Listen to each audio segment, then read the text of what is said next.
Make a derivative till. Can I offer you some tea?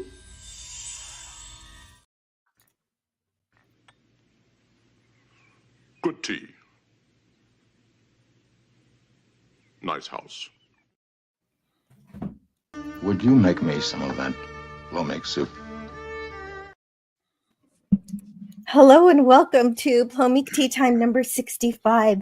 And we're here to celebrate three really amazing things. Star Trek 3, The Search for Spock.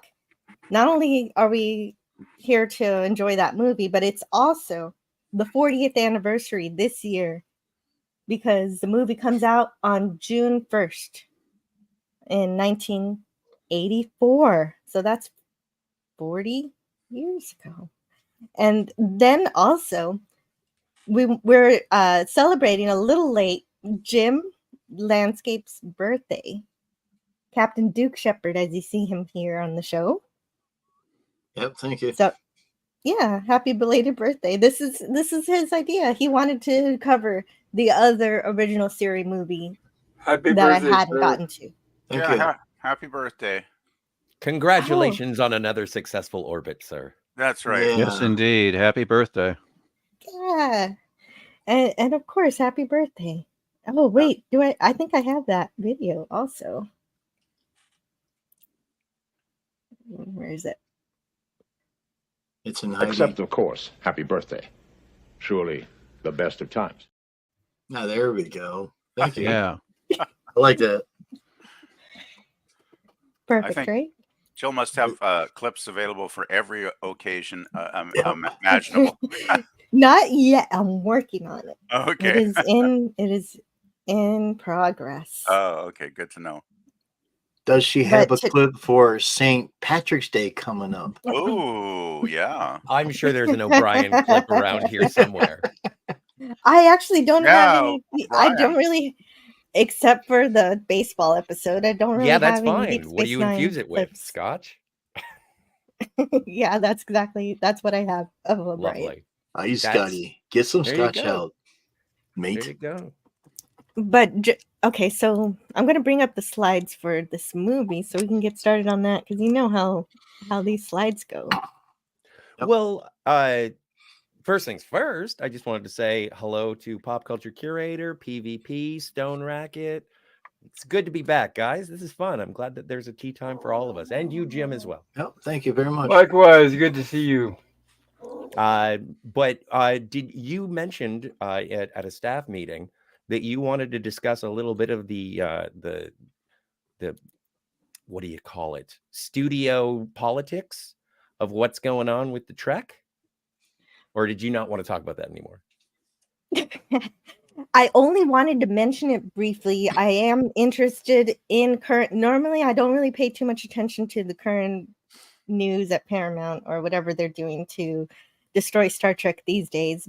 But there is a rumor going around if you watch Doomcock or anybody who's talking about this, and there's a possibility that this is only a rumor that Warner Brothers is going to pick up production of Star Trek in some form or fashion, of which we are uncertain. I heard that they had thought about it and then turned it down. That's Now what I it's heard up- too. Now it's up for sale again. I Yeah, think that- what's going on is they're realizing it's not worth the value. Yeah, I heard the same thing, Pop, that they thought about it and then they said, nah, we'll pass. So It's overpriced. they're not going. Yeah. So they're not going to save Star Trek. Nope. What's going on is I they're want trying to- Apple TV to have it. Apple TV. What? So you never want a physical media of Mm. Star Trek ever again. Oh, that's true. But I Yeah. only wanted that because they have Ronald D. Moore, and so that's a good start. I don't even know if you can get For All Mankind physically. I don't know if it's possible. I've never looked. But you were saying pop culture?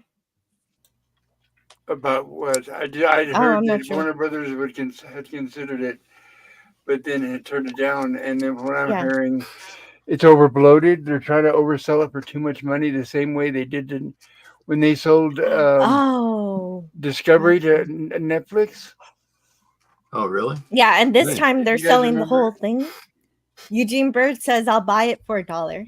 I'd I'm buy going to that get it. for $1. I got 2. I'll make it 3. I don't know. Yeah, It was just nice to have a little bit of hope for a few seconds before it got dashed. Well, It sounded too good to be true that somebody would buy out Secret Hideout. Well, don't Well- totally give up hope. I mean, it's in such bad shape as a franchise. I think eventually they're going to dump it. Someone's going to come along and pick it up, and fingers crossed that perhaps maybe they might have their mindset in the right place, and we might get some actual decent Star Trek someday again in the next few years. Like I'm hoping. Yeah, Like, to you know. remember, regardless of who buys it, you've got to remember the sentiment and the what's going through Hollywood right now with the platforming and politics. I don't think whoever buys it, I don't think it's going to change anytime soon. It may get better. I mean, it's got to be better than Kurtzman. Well, what I'm But hoping, politics, well, I don't know. I would just hope that they would actually, hire science fiction authors this time. Yeah, I don't think they'll ever do that again.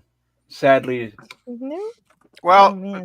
speaking of science fiction authors, I mean, Dune 2 came out to pretty Yeah. good reviews, and it seems like it's getting generally good feedback. It's, apparently, getting a lot of people packing into the theaters to watch this. I saw it in IMAX. Oh, was it good, Scotty? I really enjoyed the first one, and I thought that the second one was excellent. I'm looking forward to seeing both, back to back as one full movie because that's how Yeah. it feels. Well, I read that you but have yeah, to see it was the. good. Oh, great! That's so good to hear. Because I heard though you need to see the first one before the second one, or the second one it won't make much sense. Which of course That does makes sense. does make sense. Yeah, exactly. that absolutely. If But they had, It's much like Star Trek 3, The Search for Spock, where If it they doesn't put make them- sense if you haven't seen The Wrath of Khan. Yeah, if they put them back to back in the local theater here, I'd probably shell out the bucks and go see the both of them. Like it'd be a long Yeah. marathon haul, but I might go see it too. Berta Prey 5 says if NBC gets Trek, then Seth MacFarlane gets access to Trek. oh, tease, that could be don't cool. that tease. would be good. That would be the best thing ever, except Oh, bye-bye yes. Orville. Well- Bye-bye Orville well, after that. The cool thing Maybe, about maybe that not. it would be the end of Orville, but the cool thing about that is Seth is already making friends with lots of real Star Trek creators from the 90s, which is what Star Trek should have done. Yep, And so the funny thing, Okay. it's got Oh, Andrew yeah. Nancy Bernanos. Jill's in town. that David- would be awesome if Seth took over Star Trek. That would be the Right. gold. Well, prize. PvP, Okay, Third Pop. season, after the third season of Orville. No, I don't want him anywhere I involved. don't know. I feel like that might have been No. Disney's fault. It might have been Disney's fault. I don't Well, think. I don't Anyway, know. I don't know Is for Kirk sure what any better, happened with though? season maybe 3, but it maybe a was producing way. credit, but no, I don't want his politics. I don't. But that's my personal opinion. Of course. Mr. Brown's But Alliance they've in the got- chat says the best Star Trek movie, God damn it, referring to Star my- Trek 3. Bite me, he says. Oh boy. I won't. This is a I great will movie. not. It's very underrated. People knock it Totes. around sometimes, and I don't understand why. It's a great movie. Well, Gorilla's I random just- thoughts. Hey, says, Gorilla. Kapla. Scott. Yeah, I'll stop. I just Well, I think- I like the idea because Seth would bring real close to creators like Andre Bormanis and David O. Goodman and everybody else that he's working with there. But well, I guess we'll just have to wait and see what's going on with that. I think the Mhm. reason Star Trek 3 kind of gets overlooked and undervalued is because it's sandwiched Okay. in between Wrath of Khan and Star Trek 4. And those are both That's right. immensely popular films. Let's face it, guys. 2 and 4 are like the gold standard of Trek films. And, poor little Star Trek 3 sandwiched in between, though it's a really excellent movie, it does tend to get overlooked by a lot of people. It's Well, an that's the excellent meaning movie. of. Go ahead. I was going to say, I'm sorry. Go ahead, Jill. No, I want to hear what you have to say. I was just going to say, Star Trek 3 needed to happen. We lost Spock in Star Trek 2. So I know Star Trek 3 might seem like a chore that we have to go through that in order to get him back. We have Exactly. to spend a movie on it, but they did an amazing job doing it. And this is one of the top Star Trek movies where all the cast are allowed to shine. It's true. There's a moment for the whole crew, at least some kind of moment. Especially Uhura gets a moment. Especially that I really love. Uhura. Oh, That's, yeah. I don't. Yeah, I wasn't going to say that yet, but yeah. Yeah, I especially know. I know. right? I just get excited about it. I shouldn't even mention it yet. You get But excited that's about exactly it. right. That's exactly right, because after Wrath of Khan, it left a hole, and they thought they had killed off Spock because they thought Leonard Nimoy didn't want to be him and be Spock anymore. And then Spock was like, "No, dude, I totally love being Spock." Not like that though, but he said that. Well, it was once he saw the overwhelming fan love for him, Mhm. because not only was the love, but they were sending flowers into Paramount, and people were actually Wow. upset that he was dead. So Oh, he was yeah, not definitely. expecting that. He Lots- was extremely overwhelmed on the reaction of what happened with the Spock character. Oh and then, yeah. well, and then when Paramount got the reaction, they were like, "Oh, here's guess what? I will double, if not triple, your paycheck. How's that?" Yes. Yes, but I also do need to say hello to the chat. I've been remiss doing that, and I got to say hello to Matt G, Eugene Bird. Matt G. Is it true it's colder in Canada than Nepal after sex? Is that true? I don't know. We see some Ponfar in this flick, and yeah, it's not that cold. Actually, it's been quite mild this winter up here. Yeah. Hello, FKHC 2005, Gavin Blackburn. I've never Gavin. noticed it before, but the poster kind of shows the extra damage to the Enterprise that was present to the film in miniature, but never explained in the movie. Is the poster a cut scene? Oh. I think it's showing the damage from Star Trek 2, isn't it? Speaking of damage. Yeah, No, I think but so. what he's right, I forgot. Damage. I had some damage last Thursday. That's why I didn't stream for almost a whole week. Is because that happened. I got in a car crash. I'm okay. I just wanted some people to know if you guys didn't know. That's what So happened somebody after the Klingons attacked Jill. That's what it looked like. Unfortunately, Yeah. Jill, there will be no refit. Yeah. No refit. Right. No No, refit. somebody fell asleep and hit me head on. And And went going the Oh wrong my way goodness. through the median to me. Well, was anybody? Hopefully, nobody was hurt on that side. Yeah, no, nobody was hurt. That was a miracle of the day. Just the cars. Sorry about your Yeah. car, though. I know that's a loss. Yes, and I want to thank Gavin Blackburn for the 149 super sticker. What is that? Let's see. Cool. Poons. Oh, what? Oh, it's a Isn't little that- diamond. Oh, the super sticker. I thought you were The super referring to the crazy L. It's sad when Spock hesitates with the W2F expression when he sees them first. Oh, yeah. Then, well, yeah, I that's don't because know. he's reborn. He's got to.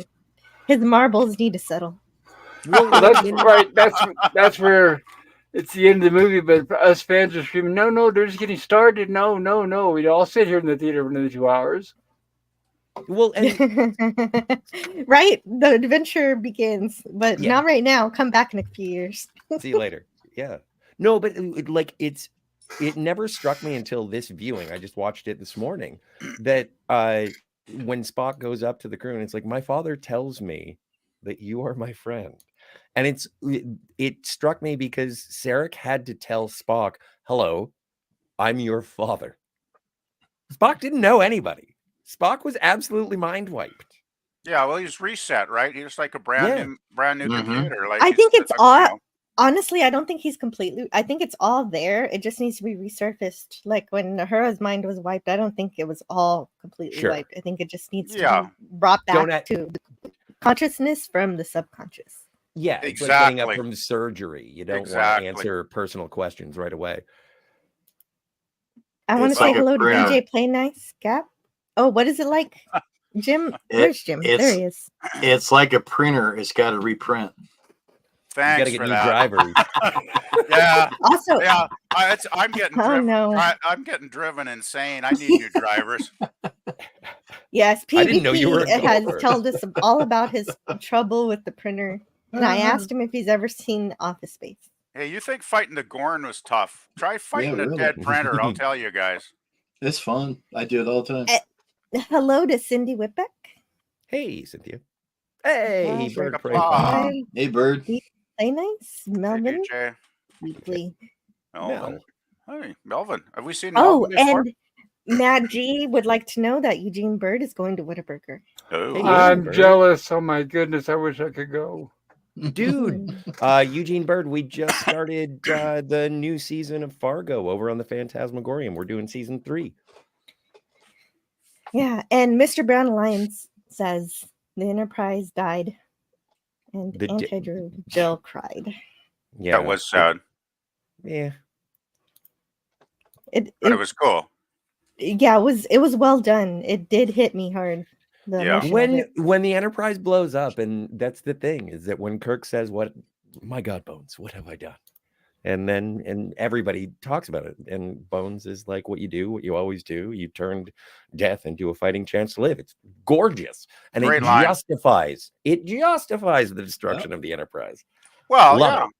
And what's great is they kill Spock in the second movie, and then I'm sure they're thinking, okay, what can we do that's even going to match that in any way? Oh yeah, let's kill the Enterprise off. It's like perfect, and it made But- sense in the story, right? So it was Totally. all good. Lest we forget, one of the most important deaths in Star Trek history would be David Marcus. Oh yeah, that too. He gave his life to save us. Yeah, that was. Oh my God. Did you just make David Marcus into Space Jesus? A lot of tough stuff in this movie, come to think of it, and they're like, when you look at the whole thing, big picture of it. Well, Oh, he did make a tough stuff. sacrifice. He And did. it- He saved Saavik. Mhm. And Spock. Yeah, she's the one who and will Spock. appreciate the most. Mhm. But if we want to look at how the movie starts, it starts with this line basically for me. And Enterprise feels like a house with all the children gone. Yep. And so you start the movie feeling the loss of Spock more than we're gonna go find him right away. And so Right. you definitely feel the heaviness of that. Well, it does say Well, the search. It doesn't say we found him. Like, they want a little Mhm. bit of suspense, right, Jill? So I can Exactly. understand. Well, it. yeah, they got to take the whole movie in order Yeah. to do that. Exactly. No, and this is a terrible thought. But so if you look at Star Wars Episode 7, The Force Awakens, it is essentially the search for Luke, and then they find him, and it's very disappointing. But this one, same sort of like hood reveal that happens at the end once Spock is revived, so much more satisfying. He doesn't Spock died in the last one, and in this one, not only does he show up at the end, take off his hood, but he actually says words, and he acknowledges not only his friends but the audience as well. Like that eyebrow raise at the end, fantastic. Oh, Well, love you it. know why that works, right? Is because the whole crew is there and everybody is Yes, there's a sense of friendship yes, that you don't get with the other film you're mentioning. exactly. It's just so funny, to look at modern movies that are trying to rip off better movies. And so, on the record, I will say, Star Trek 3: The Search for Spock is definitively a better film than Star Wars Episode 7, The Force Awakens. That's not too much of a stretch, actually, is it, I Scotty? know, but hey, Yeah, I'm kind of preaching to the choir, but I'm I just know. saying. I know. I just had to, I just No, had to you're bring right. it You're right. up. It was an easy shot, and I took it, and I won. Yes, It's did. it's sad because that's the whole thing. Is Star Trek is infinitely superior to Star Wars, but it doesn't make the Star Wars money, and that's why they were trying to change it. That's why Abrams did what he did, Yes. because he was trying to do Star Trek and then turn it into Star Wars because they wanted that Yeah, Star he did. Wars money. Yep. That's a great point, Pop. And that's why I don't know if I'm in any hurry to see it at the theaters again. I don't care who buys it, but they're still chasing that Star Wars money. These days, everything has to make $1 billion. I don't think they could make it a poignant, to the point Star Trek, well-written sci-fi adventure. I just don't know if that's possible. God, that idea breaks my heart. What do It you doesn't seem to be their focus. I think there is still a possibility for intelligent science fiction, even surface level. Even if we just have to go the most shallow of Mhm. cinematic science fiction. I think it's still possible. Well, we did have that. We did have that with The Creator. That was a pretty shallow science fiction, but it was. Did you see It was that? creative, and it was unique, and it was Did a you see good. it? It was a good little. Yeah, I did. It was a good Nice. little movie for beginning science fiction fans. What is it, With Creator? training wheels on. Yeah, The Mhm. Creator. It was a sweet movie. When did that come out, Jill? I don't remember. It was really Just simple, recently. but I liked it. It was when? November of Like last year. 2023. Oh Last year. gosh, gee, would that be worth doing a tea time over? Maybe not, but I've never seen I don't that. know. I don't never even know. heard I don't that know. movie. I don't know if there's that much to talk about. It's a really Oh, okay. simple movie, but I've I'll It's think got about it. robots. Gosh, It's got robots. The But Creator. that's That's interesting. Gareth Edwards is a good director. Yeah, and he did a Star Wars movie. He did that Sure. there Rogue One. Anyway, too bold to go where no man has gone That before. is why. I like Rogue One. Rogue Is One my was is my mic pretty working? good. Yeah, yep. Yes, Jill. Yes. Sounds good. Okay, so that is why I'm glad we're covering a movie that I know and love so well, because no matter how I question it, even though we don't grade these ones, I'm pretty sure I would give this one an A because it's just it's so beautiful. It has such great storytelling and character development. But of course there's some science fiction questions that I have about it. Totally. The biggest one is all the way. Oh yeah, for you too. Yep. If the proto matter caused this is the big question. If the proto matter causes the Genesis planet to destroy itself, but if Spock is a product of that creation, why doesn't he also implode? I don't want Spock to implode, but I'm curious about what makes the living matter created by Genesis capable of withstanding proto matter, whereas everything else cannot. May I address this first, and then if anybody has arguments in the chat, or the as long as I can ask my question. Go. I'm curious what makes the living matter created by Genesis capable of withstanding the proto matter, where everything else on the planet cannot. Why everything else is destroyed? Because it is created from the gaseous matter that was around it. And so it used the nebula to create itself. Yes. And so what is your answer? Well, the answer, David Marcus says it. It says that there were microbes on the tube that were affected by the Genesis wave, right? Yes. And they became fruitful and multiplied in terms of the microbes. Right. There is the casing of the torpedo to be taken into account in like is it shielded? Like what is it made of? Actually, it does say what it's made of on the display when they find it on the Grissom.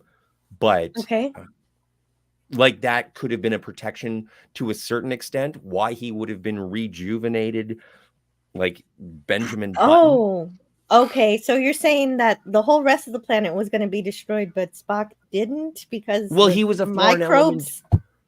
Well, no, I'm saying he was a foreign element and not necessarily. The Genesis planet had formed before Spock was shot into space. Yep. So he wasn't part of the initial creation of Genesis. The Genesis planet is like an incubator for. Well, it could be symbiotic to a certain extent. It obviously is. Oh, yeah.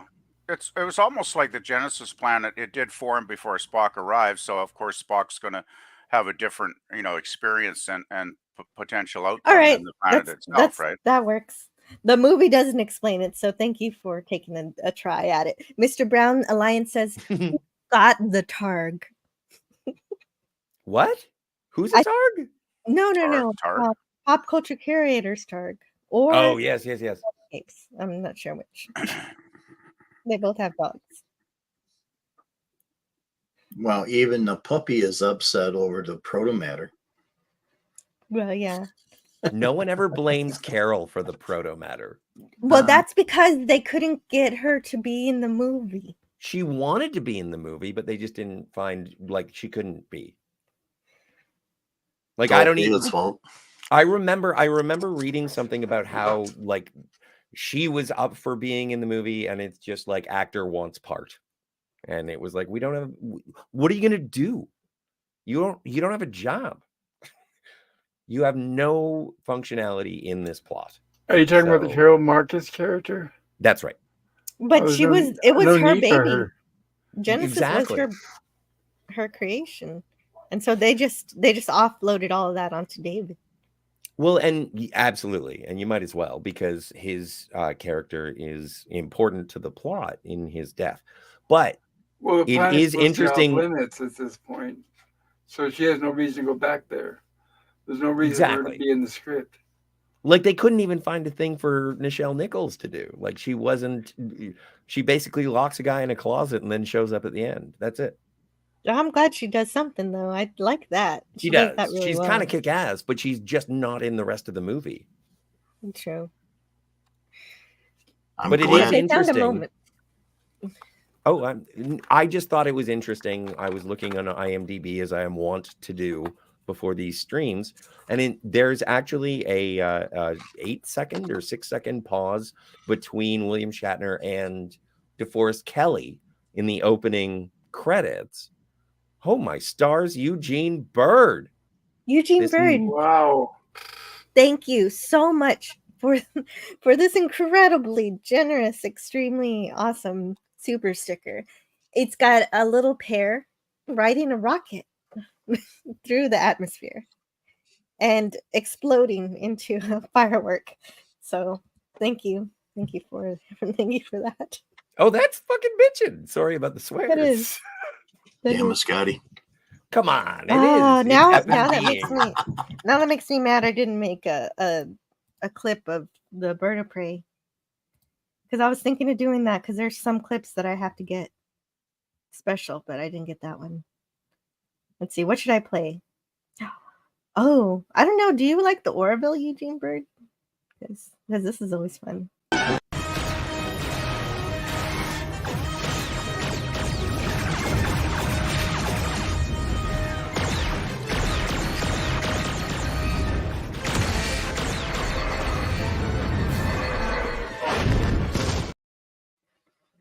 Those were good episodes.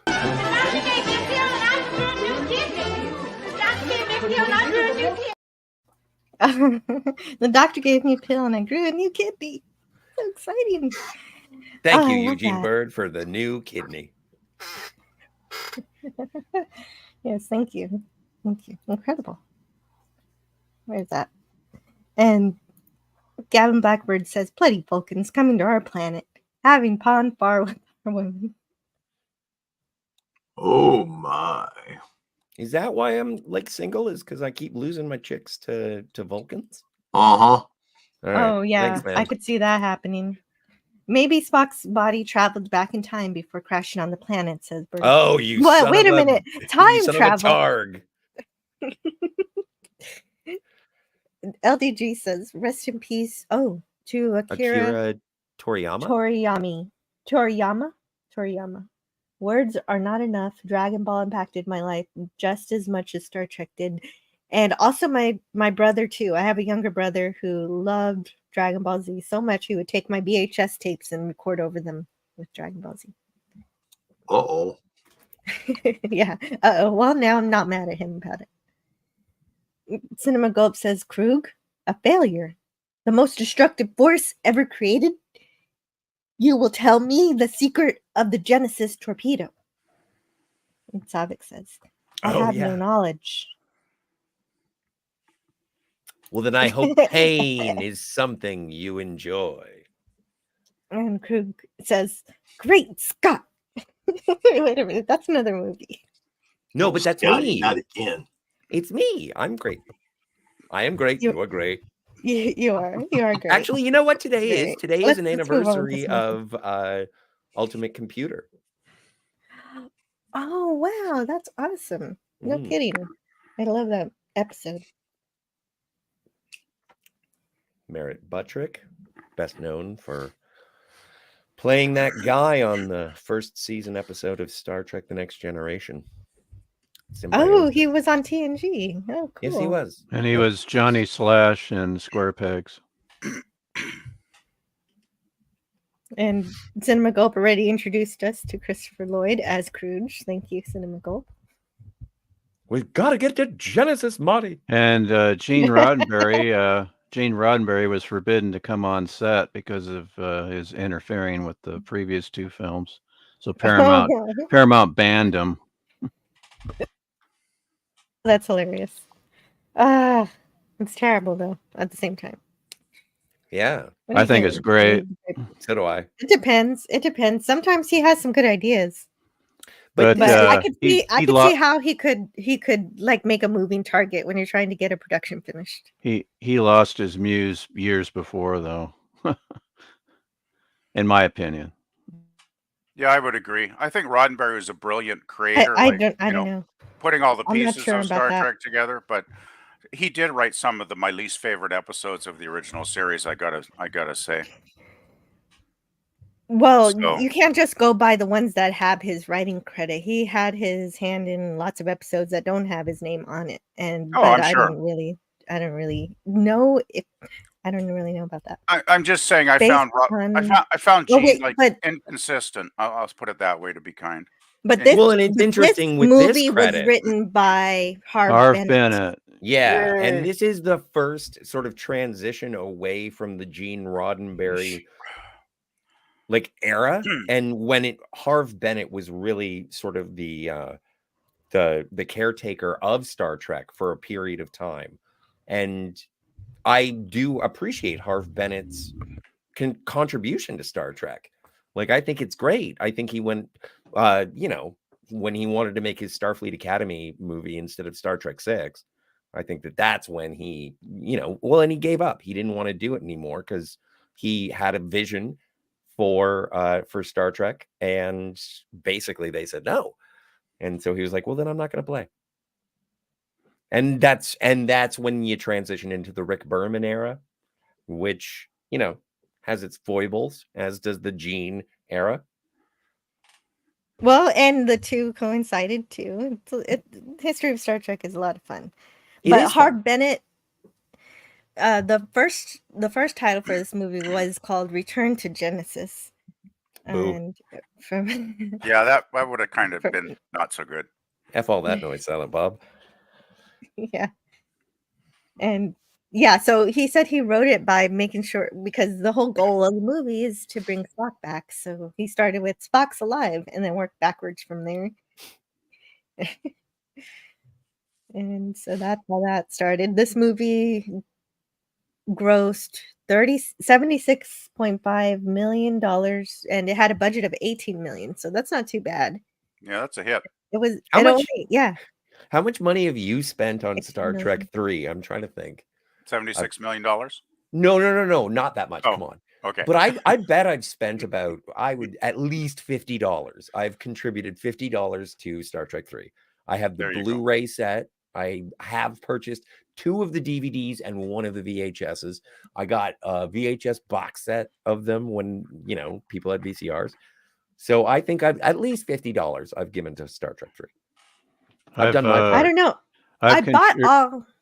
Oh, go ahead. I've contributed a lot more than that. I'm pretty sure you have too, Scotty. Because if you started with the VHS, sure, and then you've gone to, have you bought the 4K? I don't have a 4. No, yeah. No. Okay, so but yeah, at least you got up to the Blu-ray. So I'm pretty sure you've spent probably closer to $100 easy. Okay. I was gonna say 100, but I didn't want to overshoot it. But yeah, no, that yeah, I started with the VHS as well, and I didn't buy the box set, but I did buy the VHS of course, Star Trek 2 and Star Trek 3. It's funny. I don't have the box, or I don't have the VHS tapes for the box set, but I still have the box. It was a nice box. Well, you got to find those tapes and then sell it on eBay. No, I don't have them anymore. I'm pretty sure I threw them away. Yeah. Oh, but the box was sweet. Hello in the chat to Sci-Fi Sith Dan, and I myself bought the 10 movie Blu-ray set. Are you going to highlight the chats? Am I? I can if you want. Well, I'm just curious. Oh, here we go. People like to see their name in lights. Okay, so The reason why I wasn't is because I'm going to the private chat to put in our captain's log because Jim needs to be captain. This is true. Say what? You got to read a thing. Yeah, Dance, read monkey. the thing in the yeah, it's your birthday. You got to be Captain Kirk on it's your birthday stream. I know it was your birthday last week. He's a week older than a year. I'll see what I can do about screwing up. Nah. Me. USS Enterprise, Captain's personal log. With most of the battle damage repaired, we're almost home. Yet I feel uneasy, and I wonder why. Perhaps it's the emptiness of this vessel. Most of our training crew has been reassigned. Lieutenant Sabek and my son, David, are exploring the Genesis planet, which he helped created. And the Enterprise feels like a house with all the children gone. No one... wait a minute. See? Screwed up already. No, you're fine. You're fine. Keep going. With all the children gone. No, more empty than that. The death of Spock is like an open wound. It seems like I have left the numbness part of myself back there on that newborn planet. I tried. You succeeded, sir. Thank you. Awesome. Well, and Pop, you're gonna get excited because Philip Morris is here. That's true. Philip Morris, who was in what original episode of Star Trek, Jill? No, Philip Morris. Philip Morris is too young. Oh no, he was in the children. No, no. Oh well, there you go. Me. There's the answer. Yeah, he was in. I wouldn't have known that one. Anyway. He was in the episode Miri, and of course, Phil Morris He was in Miri? Yes, he played he was the kid with the army helmet. So Phil Morris's father, of course, is Greg Morris, who played Barney Collier on the original Mission Impossible television series. Also produced at Desilu Studios at the same time that Star Trek was. Wonderful. Thank you, Stone Racket. You are most welcome. What does he do in this movie? He's the one who. Well, no, he's the one that asks Kirk if there's going to be a ceremony for their return. Oh, right. Okay. And of course, be a parade? He was also, of course, the lawyer Jackie Childs on Seinfeld. Mortified and stupefied. Nice. And he's also in Enterprise. Is he in an Enterprise or Voyager? I think Voyager. He's one of the astronauts that goes up in the time dilation. In Voyager, really? Yeah. I think he's a Jemadar on Deep Space Nine. He's the third Ramata Clan, the Order of Fate. Wow, he was in lots of Star Trek. Man's an ambassador to Star Trek. Yeah, totes. Really neat. Yeah, right. He was. You're right on all those accounts. Well done. I know my third Ramata Clan. And Philip Morris. I am a smoker. That makes sense. So since, of course, everybody's feeling the weight of Spock being missing, so Chekhov is taking the science station, and he does a good bit of just facial acting on the meaning of having to do that, I think. And of course, Scotty is multiplying his repair estimates by a factor of 4. Oh, let's see if I have that. Certainly, sir. How else can I keep my reputation? Certainly, sir. How else can I keep my reputation as a miracle worker? That was a perfect line for Scotty. Mm-hmm. It was. And Scotty, what do we have here? Boob window. Oh, sorry. Leons. Oh. Oops. Yeah. Well, Right, but there's Chris. no window. It's just cleavage. But Yeah, it's the beginning. It's the beginning of the window. Like yeah. it's The beginning of the famous, et cetera, et cetera. I'd like to transition into my Rick Berman era, but the costs are prohibitive, says Edge of Time. And hello to Miskatonic Madman. And yeah, great to see you guys. This is the only time that Krug is mentioned by name. Oh, really? Wow. Katla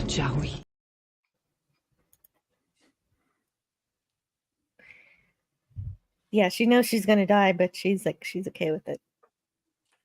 So this is Well, the further development. Once she Go ahead. reveals that she's looked at it, and then it's like a pity. And it's like, yeah, I remember one of my buddies when I went to see this when it was first released. He was like, "Well, why did he kill her? It's like they're Klingons. They're brutal." She saw the information and she was not supposed to. Yeah. And she seemed to accept it. So this is the development of how the Klingons have changed over the years. Yeah. And She accepted it because she's a Klingon. Coming into their own. And also the development of the Klingon language happened very heavily in this movie. Exactly. So that was really cool. And the first movie, who contributed to the language? And Chagall Stovacor. No, that's a good question. I was looking in my notes for that. Yeah, it was James Doohan. Yeah. James Doohan created the Klingon language, but I thought you were asking who was the language expert who created it. Yeah. I meant, yeah, in the first film, they didn't have a language expert or whatever you want to call it, like they did in this film. A linguist? Right. That's who I wanted. Mm-hmm. Well, a sci-fi linguist. But a very creative linguist for sure. Yes. His name is Mark Okrand. Hey. So there we go. Mark Okrand. Mark did a great job. And he does lots of interviews on the internet and stuff, so you can check him out. He knows his stuff. I think I was really impressed watching some videos about him because they would say, "Did I say that right?" And instead of having them reshoot everything, he tweaked the language to fit with what the actors said instead of making them do everything over again. And so I thought that was really clever. Sometimes the actors kind of improved on on what he had originally written, and he goes, I like that better. That's cool. We'll keep it. Mm-hmm. And for all you dog lovers, there's Krug's nice little pet. Oh, puppy. Oh, it's a targ. It's a slimy kind of animal, but it's still it's kind of slimy. Doesn't move a whole lot, but it wasn't in the budget, maybe, for him to move. Oh, now quit ruining the illusion, PvP. Damn it, PvP. Well, we're all old nerds here that have seen this film, so well, not all old, but no, he's a really loyal targ, so he stands at attention. Oh, there you go. There's a good explanation. Yeah, thanks for the sound effect. There's a little alien in the smoke there. See that? Yeah, that was a good sound effect. Eric's keeps things safe for me. And the targ approves of the murder of the cleavage lady. So Sci-Fi Sit Down says, I've seen this movie a few times. It's one of the weaker ones to the first 6 Star Trek movies. For my ranking of the first 6 movies, I rank them as I guess from bottom to top. Because he puts 5 first. 5, 1, 3, 4, and 2. I have it 6 out of 10. All right, in the middle. All right. That's not fair enough. terrible. Fair enough. Actually, where's Star Trek 6? Too. Yeah, I know he didn't. 6? Yeah, I know he didn't put. I don't know. He didn't rank the 6th one. But anyway, And you know what? I agree with that list. I do too. Actually, I would switch 4 and 2. But yeah, I kind of do too, except I would also don't switch know. 4 and 2. Yeah, you're Well, right about that. I'll keep it the way it is because I like 2 a little more than 4, but 4 is still great. Yeah. Yeah, I- but that's the thing. I love Star Trek 5. So even the bottom of this list, I love. It has Yeah, its I love- moments. I love all the 6 movies. Yeah, I love the They're all good. camaraderie of 5. Yeah, my Oh, ranking 6 would is be after 4, says Sci-Fi Sit Down. yeah, my ranking would be 2, 3, 6, 4, 5, or 1 and 5. And you went from top to bottom that time. Right. Oh, someone clip that. Mark Harkness is here. Hello, as the space scenes and the Bird of Prey was originally supposed to be a Romulan ship. True Right. story. Yes, that's right. Think how much making the Bird of Prey Klingon helped reshape the Klingons. Agreed. Mhm. The big D7s don't lend themselves to a feudal. A feudal. A feud? I'm confused at that last bit. Yeah, but I love Mark Harkness, so I'm going to let it slide. Anyway, we have the Great Me too. Experiment, and if my grandmother had wheels, she'd be a wagon. I still like the Oh, D7s. right. Jill, Yes. what's the line after that? What does Kirk say? Uh-oh. Young minds, fresh ideas. Be dawned. Yeah. It's an ugly ship. I don't care for it myself, yeah. I love the Excelsior. I The, love the looks Enterprise. Well- the Excelsior is Excelsior class. Oh, wow. Well, my mother bought it for me for my birthday last year, so I like it. Oh, I then, think then erase what I just said. No, you can not like the way it looks. I don't think it's that bad. I like it. If you have that model, that is so cool. I got it too. No, you don't have to like it just because I have it. And my original mouse pad had the scene where the Enterprise is entering space dock and the Excelsior is right there beside it. And so there you go. Oh, I nice. just- Well, there you go. Yeah, be tolerant. I just think the Excelsior looks kind of bloated compared to the Enterprise, which is much more elegant looking to me anyway. Yeah. Right. Well, I think I Gene get that. Roddenberry talked about a ship that was space shapely one time, and I don't know what ship he was talking about, but he said it looked like a pregnant duck, and I'm not sure if that was about the Excelsior. That's the one he was Yeah. talking about, was Excelsior. He hated that design. I'd have to agree with Gene on that one. I really would. Yeah, that was Excelsior. And Yeah, well, wait till we get to the Oberth class. Oh my God, Oh. what a mismanagement Yeah, of well, engineering yeah. that is. Oh, please no.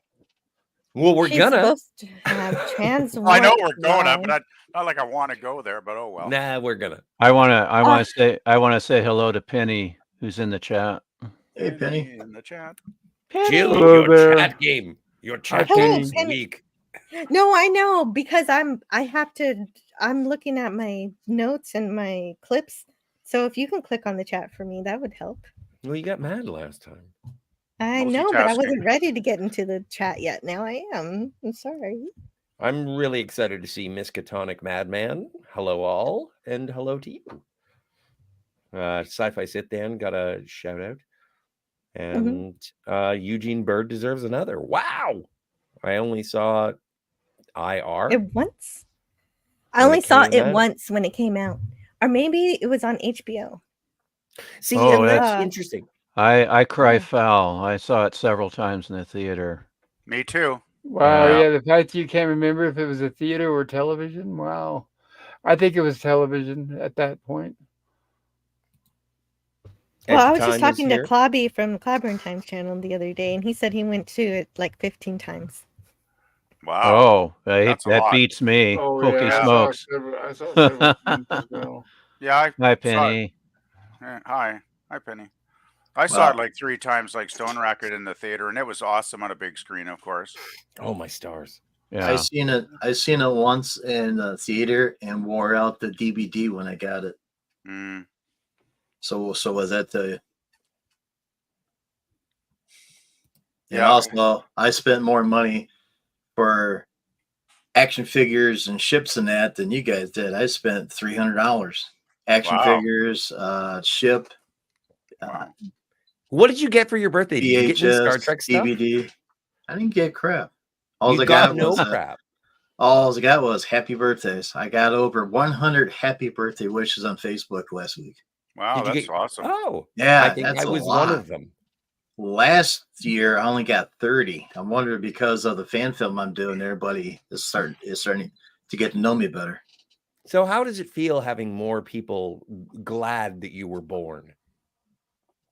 It's awesome. Yeah, it must be great. I'm glad you're born. Yeah, me too. Yeah. Just need more actors. Gavin Blackburn in the chat says the new U.S. super carriers, this is just off topic, but I love it, look like big bricks compared to the older, smaller aircraft carriers.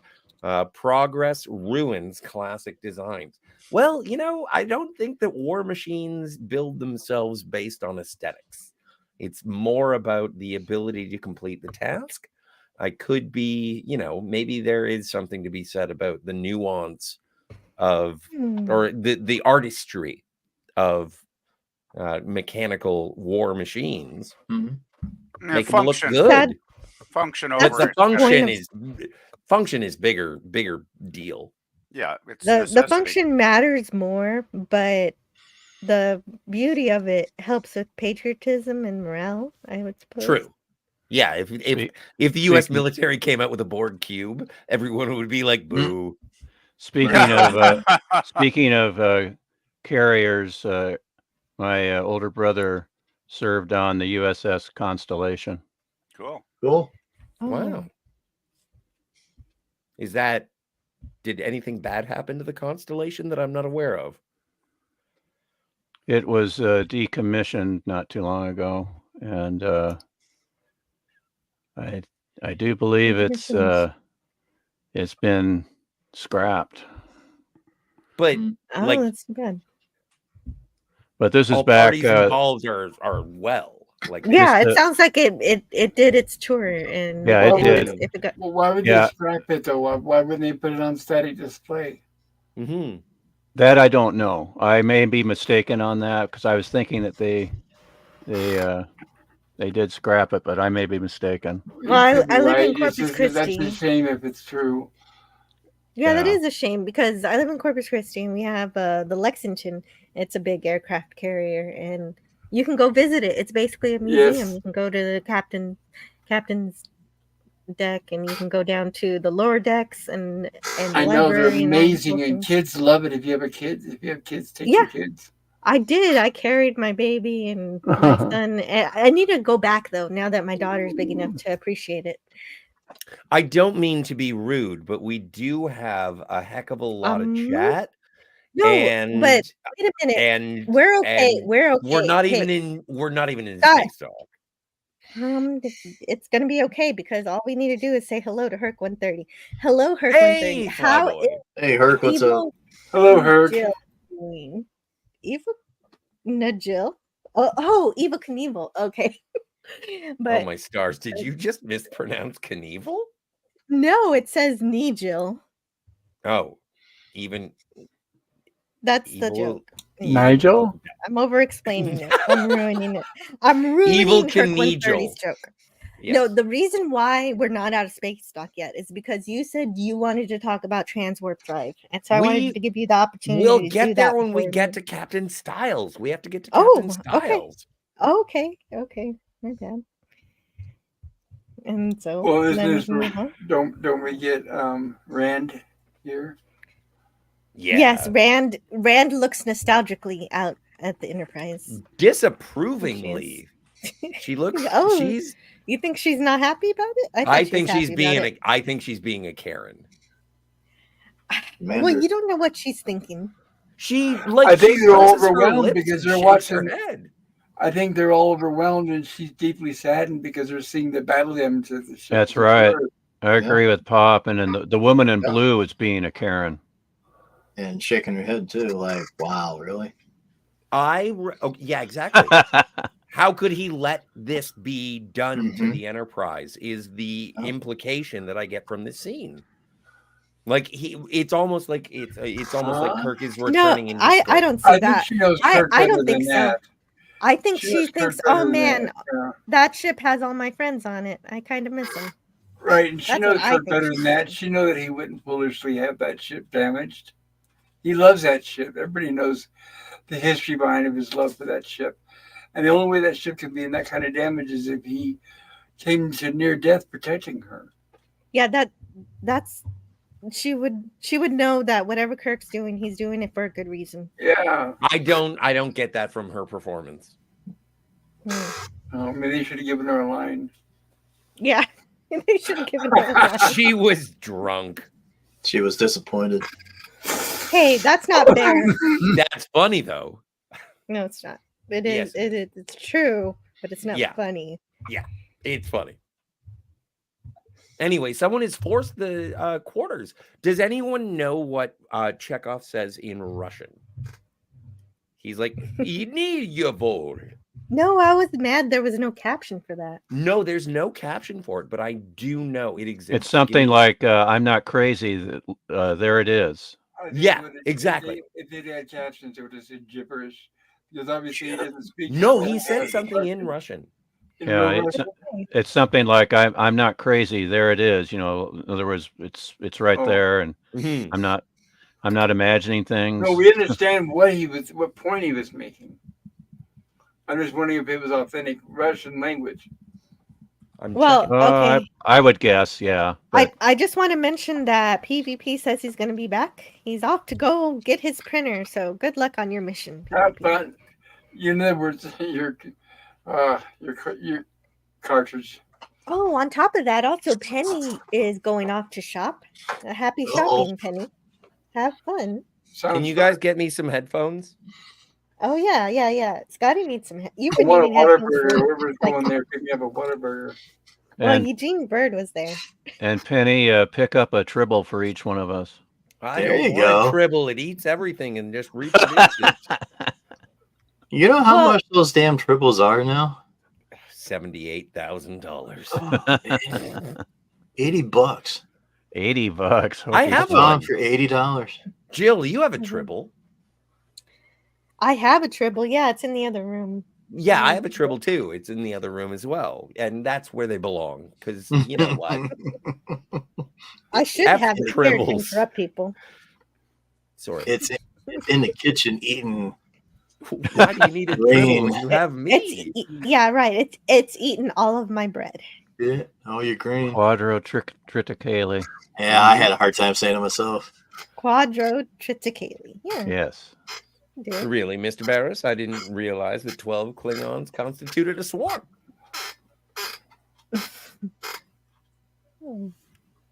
Anyway, that was Hey, that sounded like Leonard Nimoy.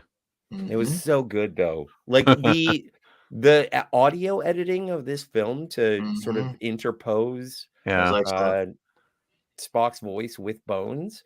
Yeah. Like this is a crazy cool performance from DeForest Kelley. Excellent performance.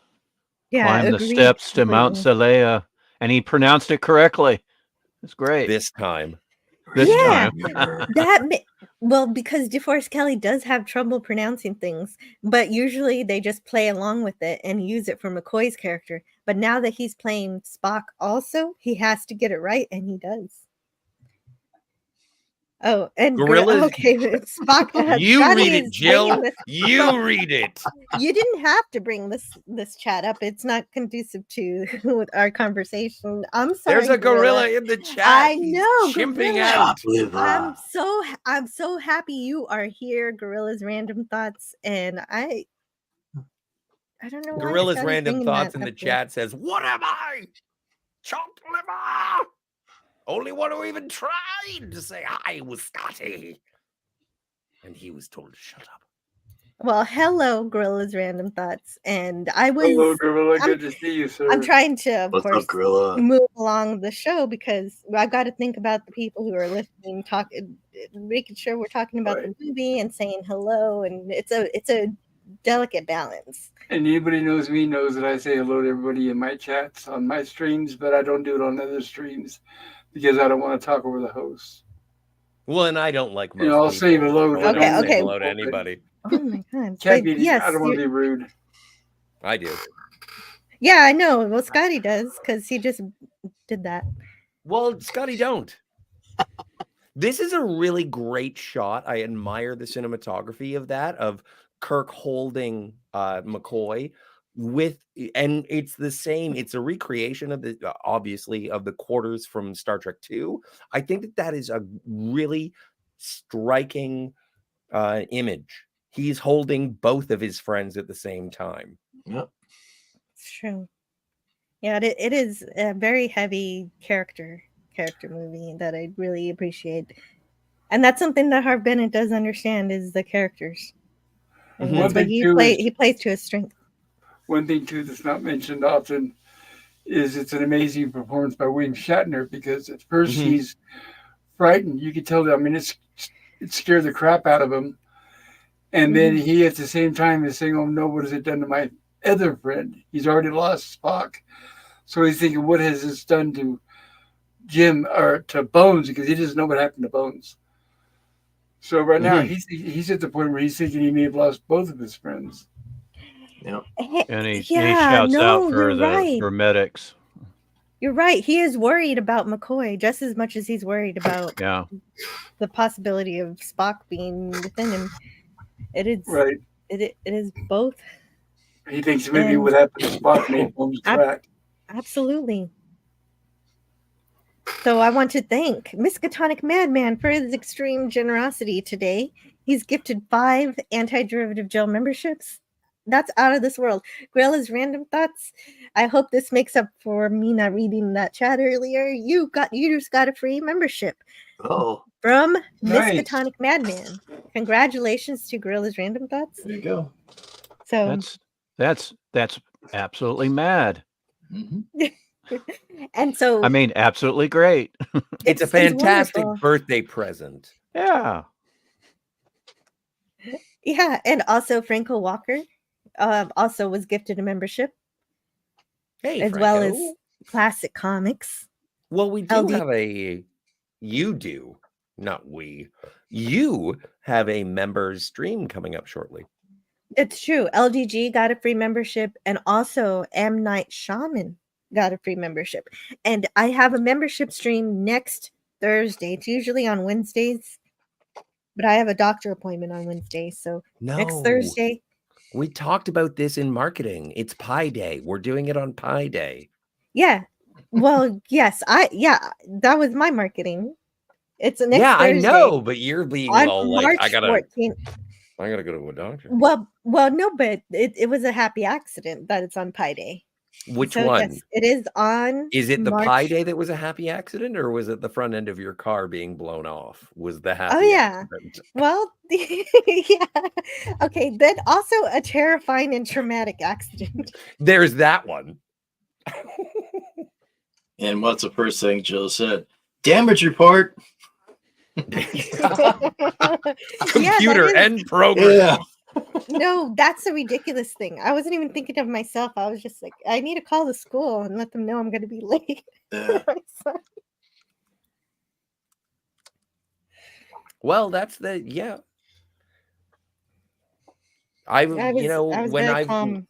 when I've had near-death experiences, the first thing that pops to my head is, oh my God, I'm not going to see the next James Bond movie.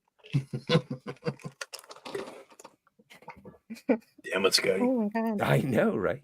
It's a Moving weird on. life I live. Oh man. Okay, you guys are taking me back to last Thursday. I don't want to be there. Penny says Miskatonic Batman. that's cute. She uses the emojis to do it. Mark Harkness says, Mr. Chekhov, define pie. Chekhov, apple or blueberry, sir? 3.1415926. Which is good enough. LMNOP. And so this is the scene where we learn that the Enterprise is not going in for refit like Scotty wants. Oh no, what happened here? Oh, I messed up. Oh, Not. Oh no. Don't mind me.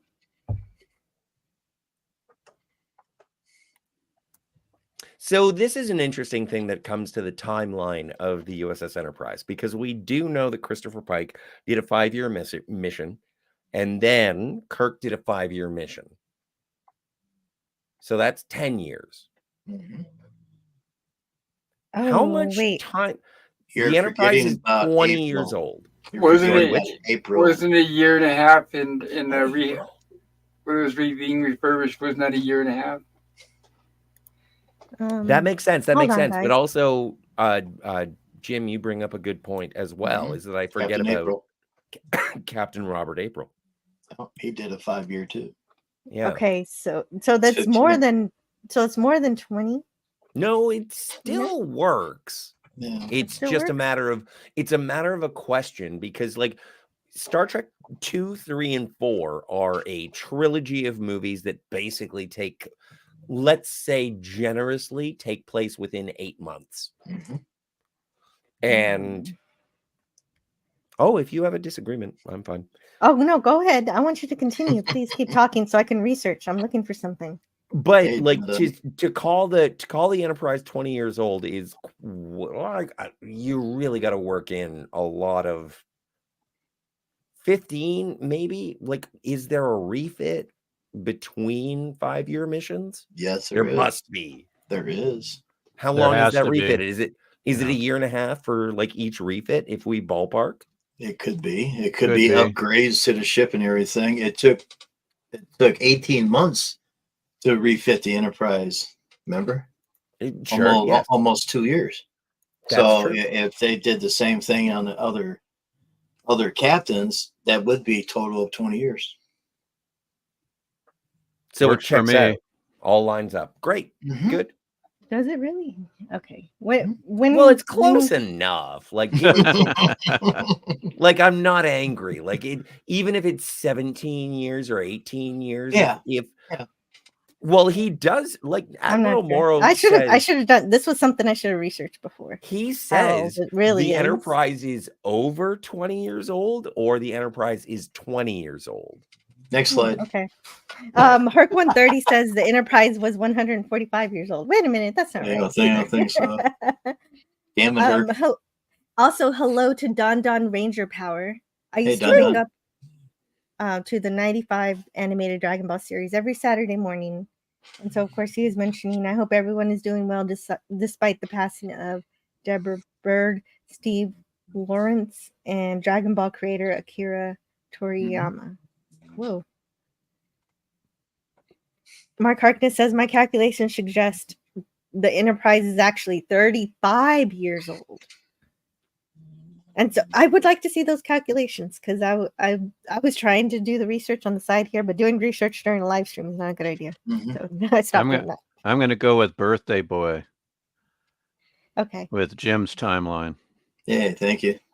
Hey, you see that guy in the middle of the frame back there? He was a bailiff on Night Court. Okay. Well, good for him. Well, Yeah, no, good for but him. it's one of 2 Night Court representatives in this particular cinematographical extravaganza. The other is Maltz. Maltz.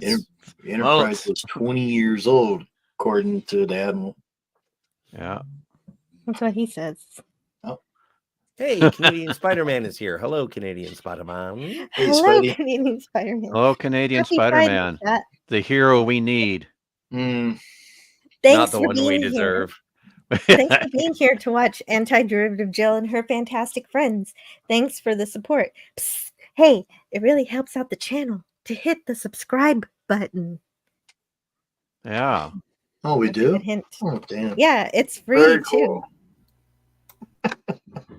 And Share, hit that like, like and button. subscribe. I'm number 7 on the like button. Nice. Very good. Need to get that like a little higher. You got 20 in chat. Well, what's it now? 20. Right? No, I mean the like meter is at what? 7. Oh my goodness, 7. Genesis, simply put, is life from lifelessness. Oh, speaking of which, Miskatonic Madman gave me a gift, and I did not play him a video. So we've got to play him a video. Let's see. Even though I am playing lots of videos, let's do this one. This is let's do. He's safe. And you're safe, my little green friend. Terry Garr, yay. Roberta Lincoln. Yeah. With her short skirt. Mm-hmm. Yeah, Done by Gene Roddenberry. Thanks, Gene Roddenberry. Thanks, Gene Roddenberry. Mark 130 says Maltz was on Night Court a few episodes ago. Really? Dan Fielding was hiding from someone during Comic-Con. Mm-hmm. All right. So let me find my slides. Let's go here. Why did you leave him on Genesis? Yeah. That's the question. So he could regenerate like Doctor Who. Yeah. Anyway. Well, that's because he thinks that Kirk has the Katra. But it's not Who true. has the Katra? Bones. Yeah, I know. It's hiding around here somewhere. Yeah. It's in a cardboard box somewhere. And there's some pretty good Klingon character Your development. woman at your side, children playing your feet. What's wrong with that, Krug? Yeah, right? What don't is like wrong that. with that? And the Federation flag waving overhead. That's just fine by me. Waving in the breeze. It sounds Damn good Klingons. too. Yeah. Ooh. Hey, kitty cat. Speaking of beautiful ships, huh, Scotty? Why did you leave him on Genesis? That was an accident. Who smacked who? Never know. Who smacked who into creating this ship? Yeah. Like, why do the science ships have to look ugly? Oh, birth class. Boy, is that apropos. What an ugly name for an ugly ship. Yeah, that's not fair. Science vessels deserve better. Yeah, I agree. Oh man, I really messed up sometimes. What's that? It's It's blue. Sometimes I capture both of my screens and I'm only supposed to capture one. So, behind the scene footage. Stardate 8210.3. The impossible has happened. Oh, sorry.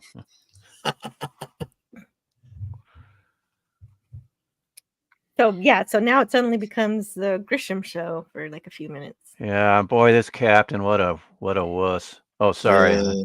Well, you know, it's thankful that he's a wuss. Otherwise, another captain would have beamed up Spock and everybody would have died. Yeah, that's true. So thank goodness that Esteban is a wuss. And I hopefully you have Thanks, Spock. Savic's flippant line, just like your father, or so much like your father, or something like that. Oh yeah, right. Like, exactly. oh, come on. You change the rules. Oops. So, like your father, you changed the rules.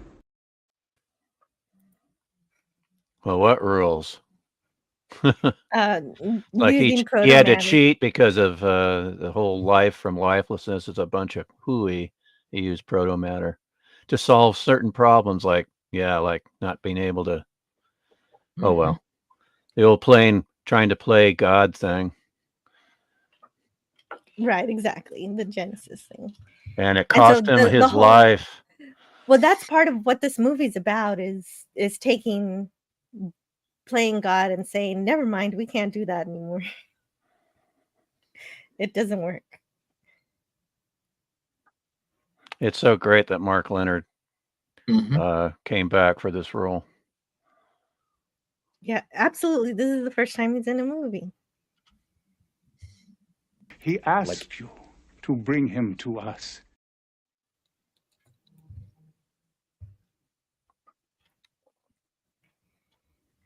Yeah, to bring his Katra, his living spirit. And so he does a mind meld to find out that Kirk does not have the Katra. His Katra.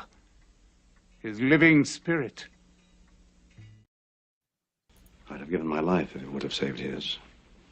Believe.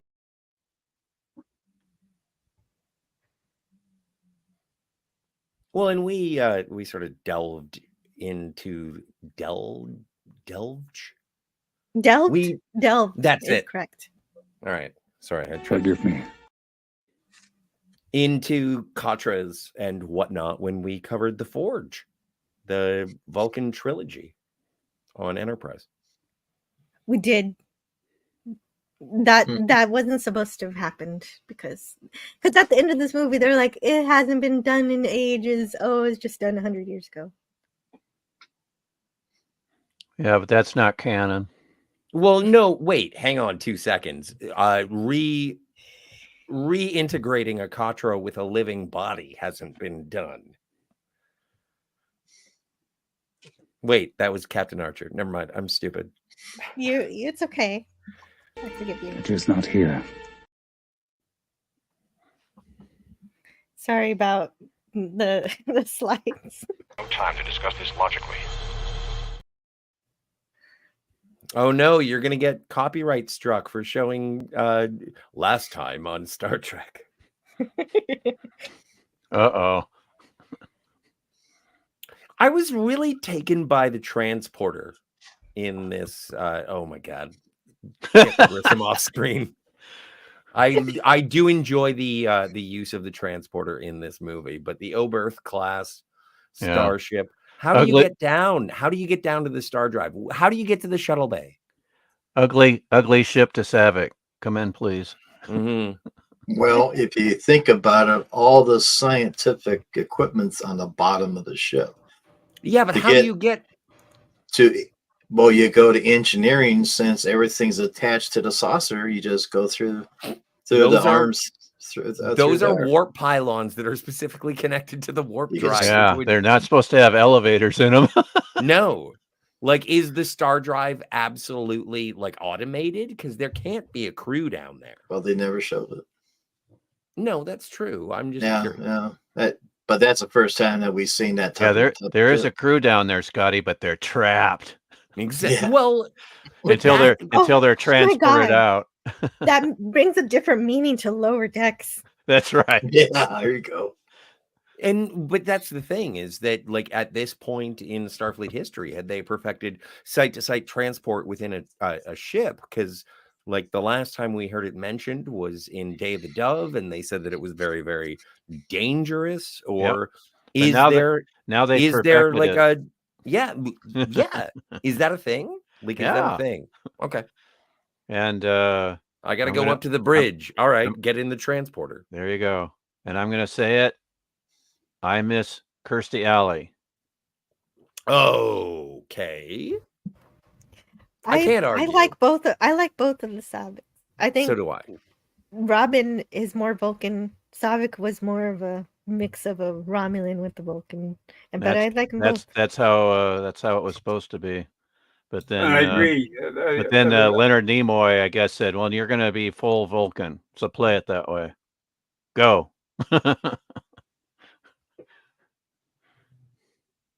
I think Robin Curtis does a great job. Yeah, whatever. I miss Kirstie Alley. I go watch some Cheers. I love Kirstie Alley because of Look Who's Talking. So I would. Oh my god! Hey, I can't believe I was going to bring up Veronica's Closet, but whatever. Let's just talk about Scientology for a bit. Okay. No, I really do. I also enjoy the Look Who's Talking movies. Talking babies make me giggle. Yeah, apparently it was just a really bad movie, and they were like, "How can we make this really bad movie good? Oh, look, this baby's cute. Let's put commentary over him. We'll get Bruce Willis. It'll sell." This is one of my favorite lines in Star Trek history. This is one of my favorite video games. The word Admiral, the word is no. I am therefore going anyway.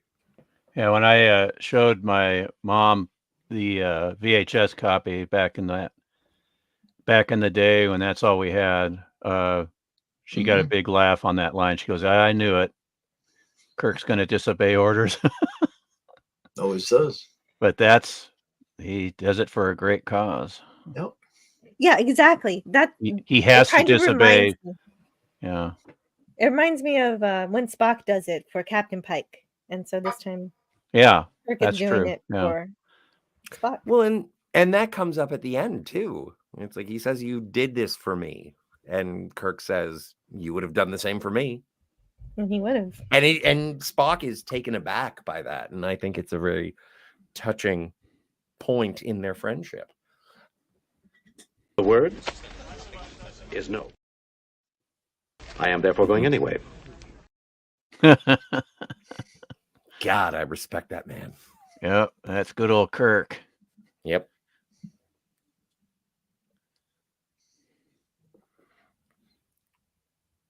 Then we get to McCoy and his your planet. Welcome.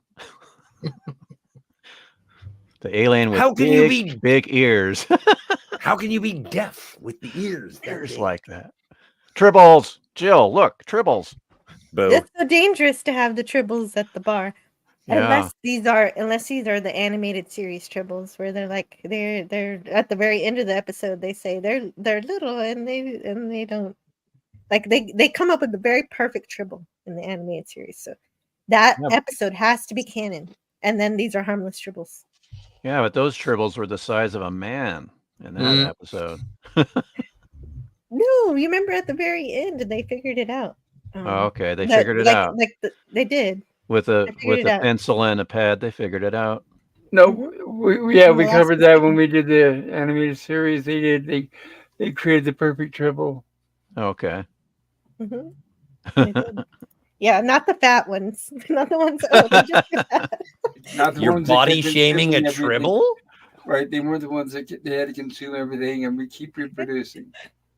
Yeah, I sent for a tribble from Lincoln Enterprises, which became Star Trek Enterprises, and it came in a small white cardboard box, and it was a black and white tribble.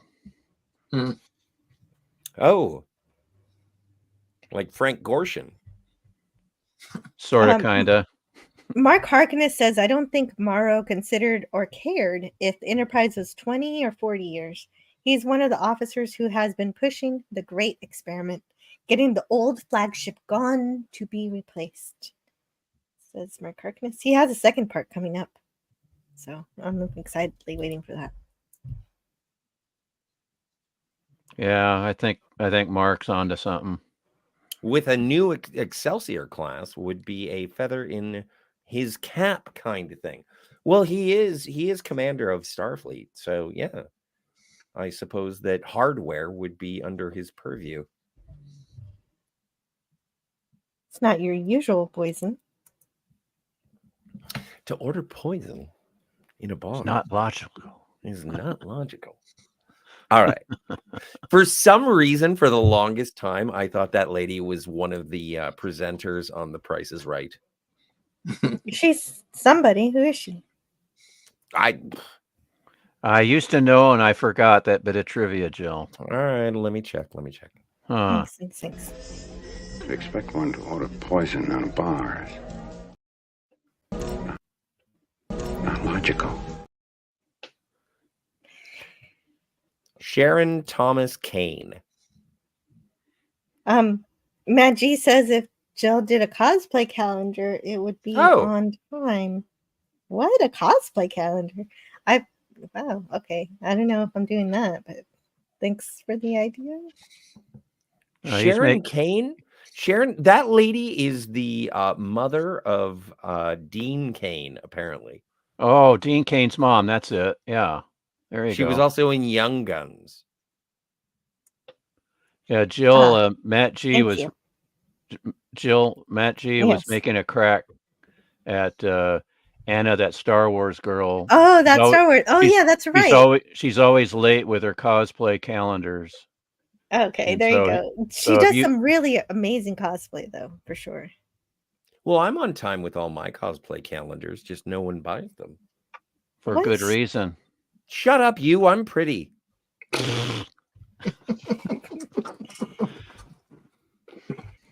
Well, it's because you don't have that much variety. It's just you in different Starfleet uniforms. It's just 12 dick pics, let's be honest. It's Oh my planet God. forbidden. Planet Forbidden. Genesis. Say it louder, dude. Doctor, your voice is beginning to carry. Well, how about Big Ears? His voice really carried.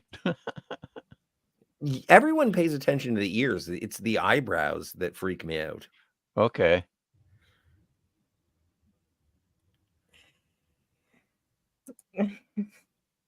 Would I be trying to charter a space flight? I never understood that choice. Federation security, sir. Why? I want one of those. Why does that guy Yeah, growl? me too. What'd you say, Scotty? Why does he growl when? Does it make any sense for me to go home? Oh, yeah. When I'm like, why does Because- the alien with the ears growl? I don't could tell you understand it. why. Because Please do. he's upset that McCoy is saying, "Oh, this guy is gonna smuggle me to this place that's forbidden." Right. And so he's The whole point is- tattletaling, basically. Right. The smuggler doesn't want people advertising that out loud. Makes sense. Okay, thank you for correcting me. Yeah, it's a good question. But I love the failed Vulcan neck. It's my Yeah. favorite. Yeah, You're gonna get a nice long rest, Doctor.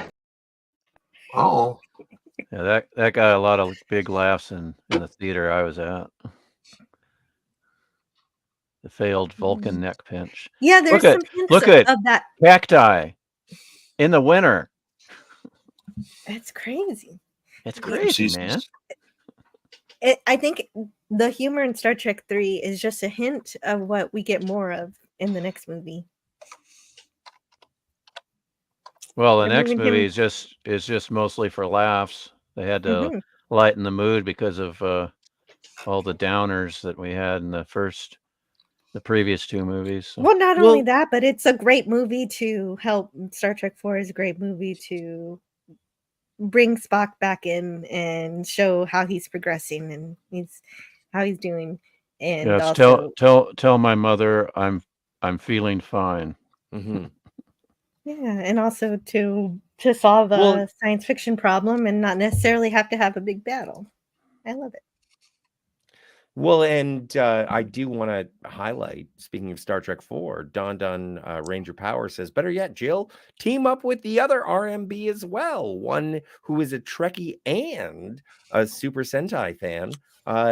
The Star Trek 4, The Voyage Home show that we did, is that still unavailable? It's still unavailable. I'm working on it. I'm going to release it on Star Trek Day. And so Nice. it's going to be one of the videos that I'm going to be editing because I'm Mhm. working on trying to have an edited video once a month. And that'll be one of them. And so, Yes. yeah, no, Don, that Matt G, or sorry, Don, we are, we are looking forward to showing that again. Yeah, I love both of those RMPs. They're both great.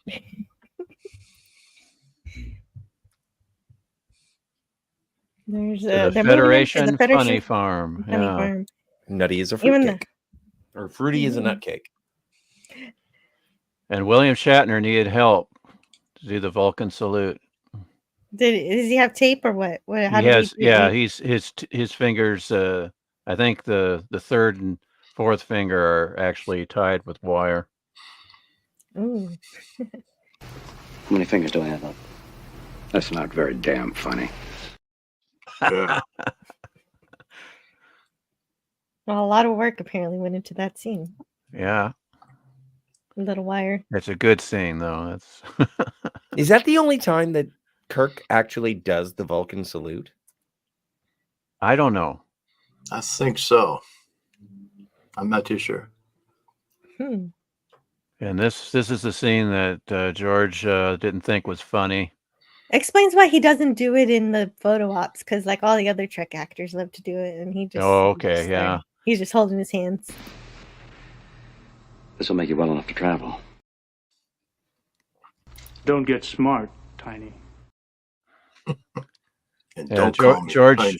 Yeah, George didn't think that was a good line to say, or what, and it wouldn't be funny until he saw it with an audience. And of course, it's a crowd pleaser, big time. Mm-hmm. It is, although it is kind of a funny way of a Starfleet officer to act. But I guess He's just a big bully. he's just a bully, yeah. And where have we seen that big bully before, Scotty? Scotty, Mm. He was in the first. He was in the first Star Trek movie. Oh, was he the guy who gets neck pinched by Spock before he You got steals it. it? He's Oh my he's God, the airlock. I didn't realize He's it was the same guy. Yeah, he's the airlock technician that Spock gives the old Vulcan neck pinch to. Oh well, he wasn't. Wicked cool. Oh, he wasn't being a bully there though. He was just in the way. He was just diddling with a computer, not to. He was doing his job. He was doing his job, and then Yeah. Spock was like, "I'm going to get in." And feed your Sulu floor of Sulu is doing his job. He's making things blow up real good. Yeah, it's a pretty important job. Also, he flips the guy. Great. Don't call me Tiny. Exactly. Yay! Yeah. Oh Awesome my God, scene. that is I love Sulu as a character. Mm-hmm. Yeah, he gets to shine. That is also I want that couch. Well, yeah, in your new apartment, you'll have one just like it. Yes. They're all Yes, smiles. Yeah, and right. now we're frowning because there's that ugly ship again. Oh, Well, it's also in the way. So here's James B. It looks better sticking than for the Yeah. first time today. Yeah. And I first encountered this gentleman when watching Doogie Howser, MD. I know that he has been in a multitude of things like Hill Street Blues, I think. But James B. Sicking, I think, is such a striking, delightful actor. He's playing Captain Styles. And I had my own headcanon before the internet happened, is that he was playing the same character as from Balance of Terror, when it was Mr. Styles at the navigation console on the Enterprise. And I thought that this was the same character. He had been promoted to captain, and that is why there is a certain level of animosity between himself and the Enterprise. But apparently, once the internet was invented, they told me, nope, different guys. So they are not, in fact, the same person. No. Oh, would have been an interesting theory, though. Yeah. The Balance of Terror Styles was sure a hothead. And a bigot. Oh, yeah. An anti-Vulcan bigot.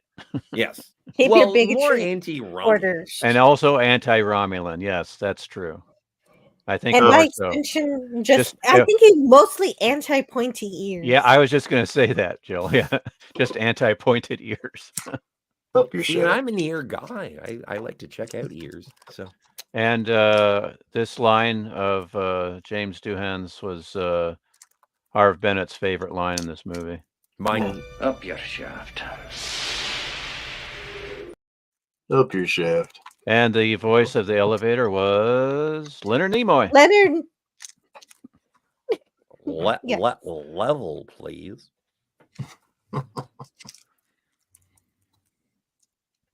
Okay, here we go. There's Mr. Adventure. Mr. He's Adventure. my third favorite Scott.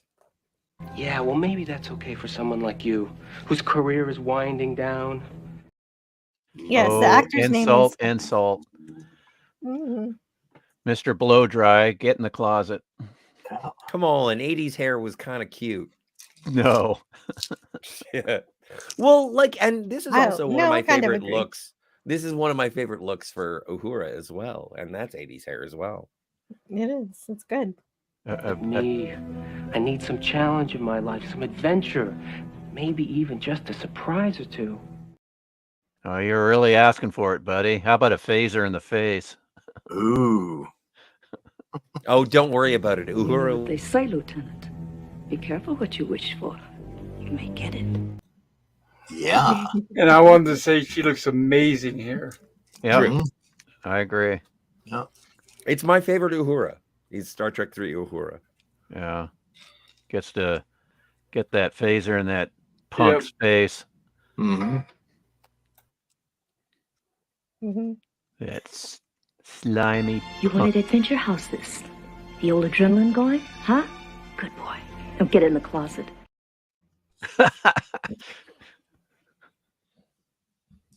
Get in the closet. I wonder what happens when Mr. Adventure comes out of the closet.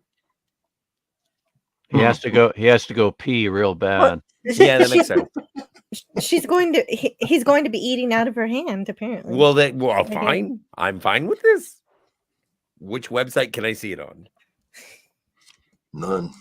Ah, I'm glad ripped you're off. on our side. Yeah. Speaking of eating, I'm awful hungry. I wonder what I should get to eat. Food. What kind of food? The tasty kind. The tasty kind. Edible. Ice cream sandwich. Ooh. Okay. Fruit roll-ups. No. 7 of them. Ugh. See, that's what you get for asking. Turkey sandwich. Oh, I love that. Cornbread. I will order a turkey sandwich, Jill. Okay, there you go. Oh, I'll have Mr. Adventure eating out of my hand, sir.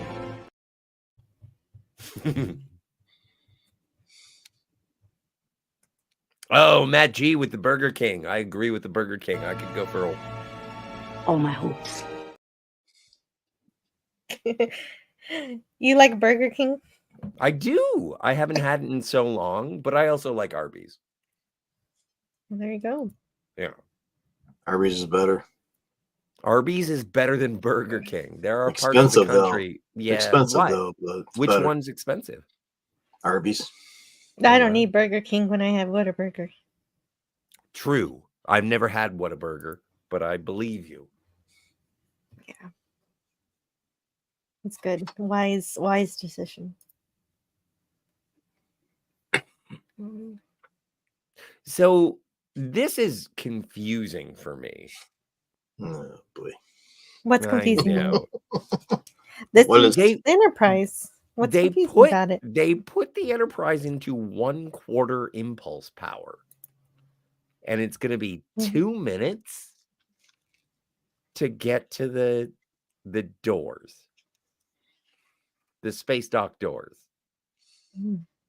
1/4, like how slow? First things first, Valeris in Star Trek 6 says that thrusters only while in space dock, Exactly. which both Kirk and Styles ignore. But also, Yes. if you're at 1/4 impulse, how, like, what is the cavernous vastness of the interior of space dock that it takes 2 minutes at 1/4 impulse? It doesn't Maybe make just sense. the doors are It is slow. Well, I'm working on it.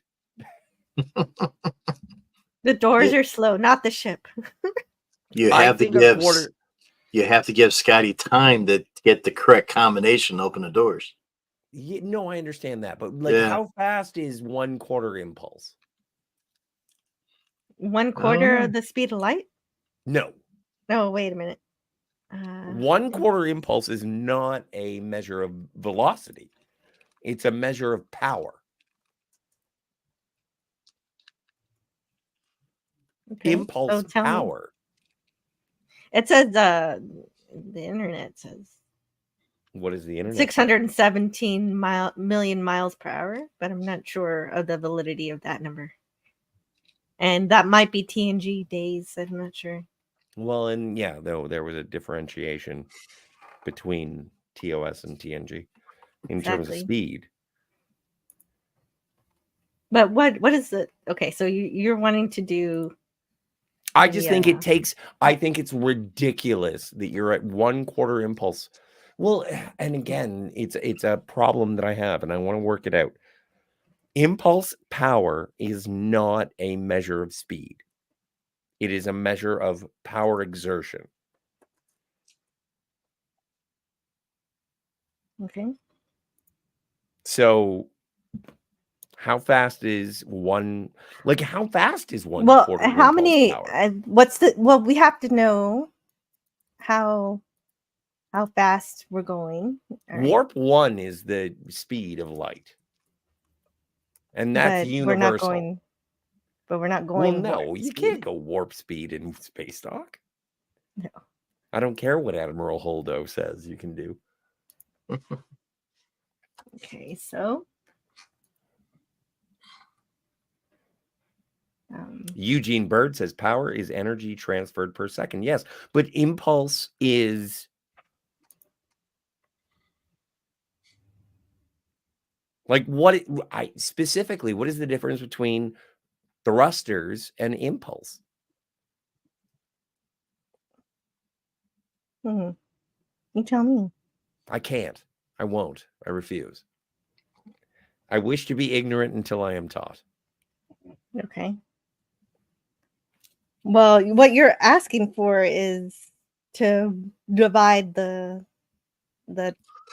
velocity by the distance. So we have to know, in order to get the time that it should take, we have to know how fast the ship is going. And so you're right. How fast is impulse power? It just seems and then, but then unreasonable. we also have to know what's the distance between the ship and the doors, and assuming the doors are open.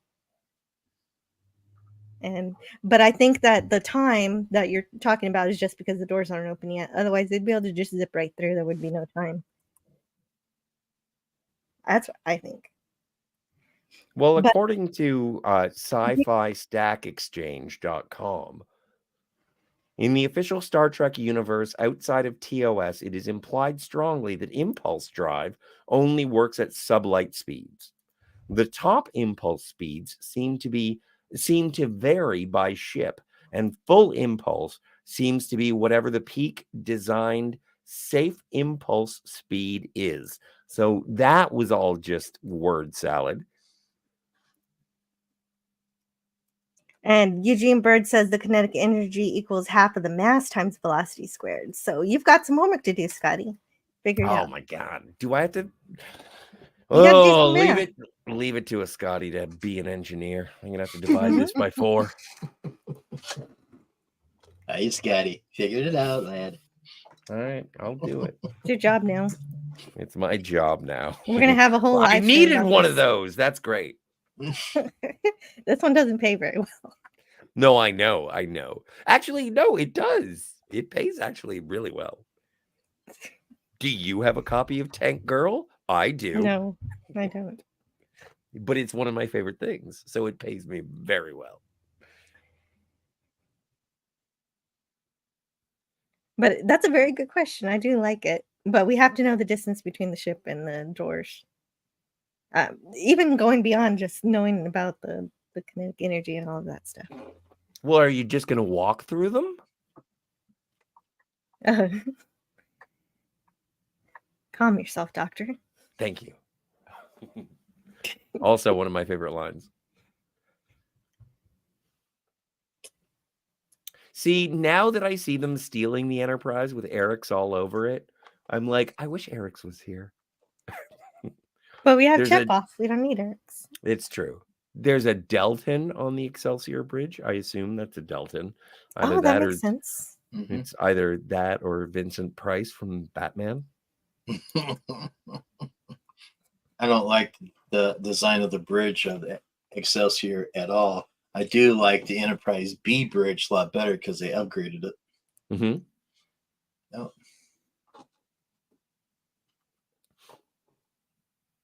No, it's actually But the thing is it looks, when people talk about the J.J. Abrams bridge of the Enterprise and how it looks like an Apple store, like the bridge of the Excelsior was also sort of modeled after a mall.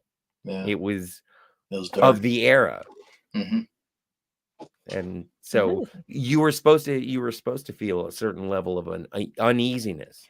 I love how the ship, it just sounds like a car just sputtering out, and it just it just makes the sounds. It's funny. It's so realistic. That's exactly how it would sound. Really, I believe it. It's really kind of comedic the way it. Yeah, it's pure comedy, but comedy gold. I wanted to shout out that the helmsman is played by Miguel Fier. Yes, and he passed away just like about last year or so, sadly. Yeah. He had actually a pretty good thriving career on his own, and he also he was involved in a band with Billy Mooney. Oh, wow, with Billy Mooney. Yes, they were best of friends. There's many pictures of them on the internet posting together on Facebook. Cool. Oh, Well, and you'd probably remember him from RoboCop or Iron Man 3. Twin Peaks. Yep. Yes. Hot Shots Part 2. Yep. Part 2. Part 2. Dang it. I blocked the scammers, but they're still calling me, telling me, "Oh man, you weren't at fault in this accident. Let us help you with the claim." And it's like, I know. Man, yeah, you'll be hearing from them. You'll be hearing them for years. Oh my god! But I thought I blocked their number, and they're still making it through. Anyhow, sorry, Yeah. I totally derailed your discussion about Miguel Ferrer. It's hard to get around and this. Billy Mooney. Right. No, but I love that guy. The great Jose Ferrer. Yep. Yes. Oh my god, they don't give up. Wasn't he the Emperor of Dune? Dune 84, yeah, he was the Padishah Emperor, Shaddam IV.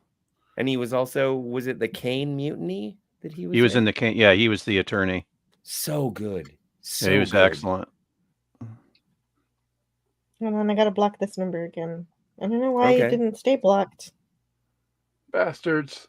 Where else am I going to send all my genitalia pictures? Stop taking pictures. But I'm trying to find the perfect lighting. Destroy all of your cameras. You shouldn't have them. More importantly, destroy your genitals. No, I didn't say that. I'm transitioning. No. I'm not touching that one. Oh, come on, touch it. Are you a trans? No. Sir, someone is stealing the Enterprise. Yellow alert and space dock. What the heck? He's just playing with the snails. Yeah. The more they overthink the plumbing, the easier it is to stop up the drain. Here, doctor. One surgeon to another, right? Yeah, that's right. He gives them these little pieces. Oh, I just took this off the computer. To another. I took them out of our main transwarp computer drive. Yep, computer chips. Yeah. It's amazing. It's a wonderful Scotty moment. So there you go. There's another moment, like you said. Like you guys keep saying, they all get some time. Yeah. Who let the pregnant duck out? Woof. Woof, woof, woof. Who said that? Edge of Time said that. Edge of Time. Yeah. Our resident comedian, Edge of Time. Woof, woof, woof. Well, and also, I'd like everyone to pay attention to the complete and total emasculating uniform or outfit that little boy blue there by the security console is wearing. Look at Chekhov with his high collar. That is the stupidest outfit. I agree. Yeah. I never even noticed. Oh, my stars. It's like, who the heck put that on Walter King? Like, you can tell that Chekhov is single because, like, oh, if he had a wife, she would say, "You're not going out in that." Yeah. Damn. Man. So I can't wait for Way to Eden.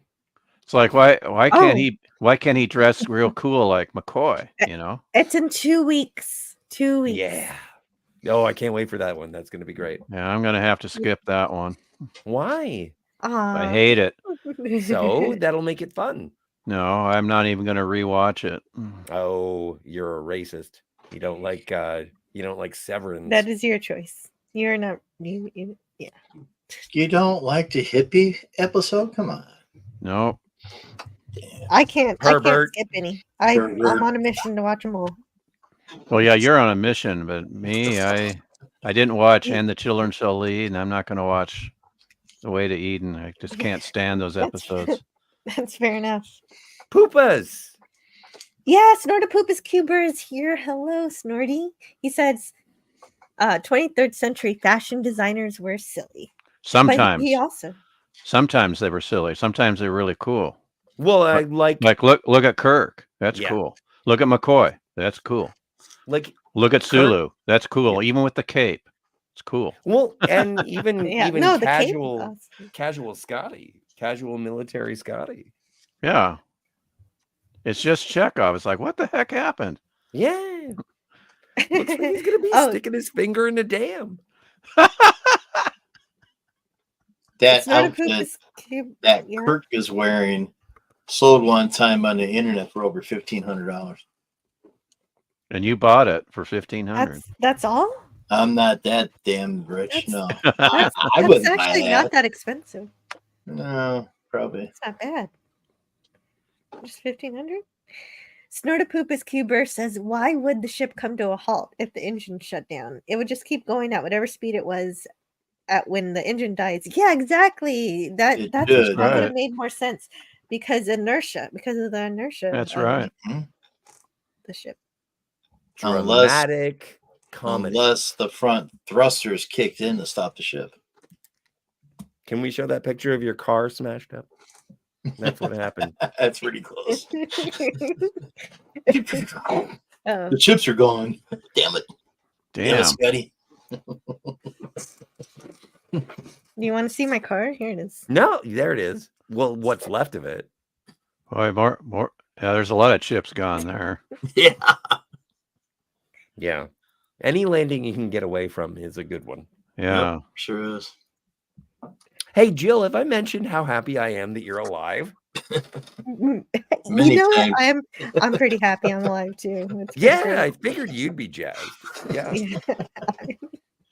Then, You're yeah, that's just too good to be true.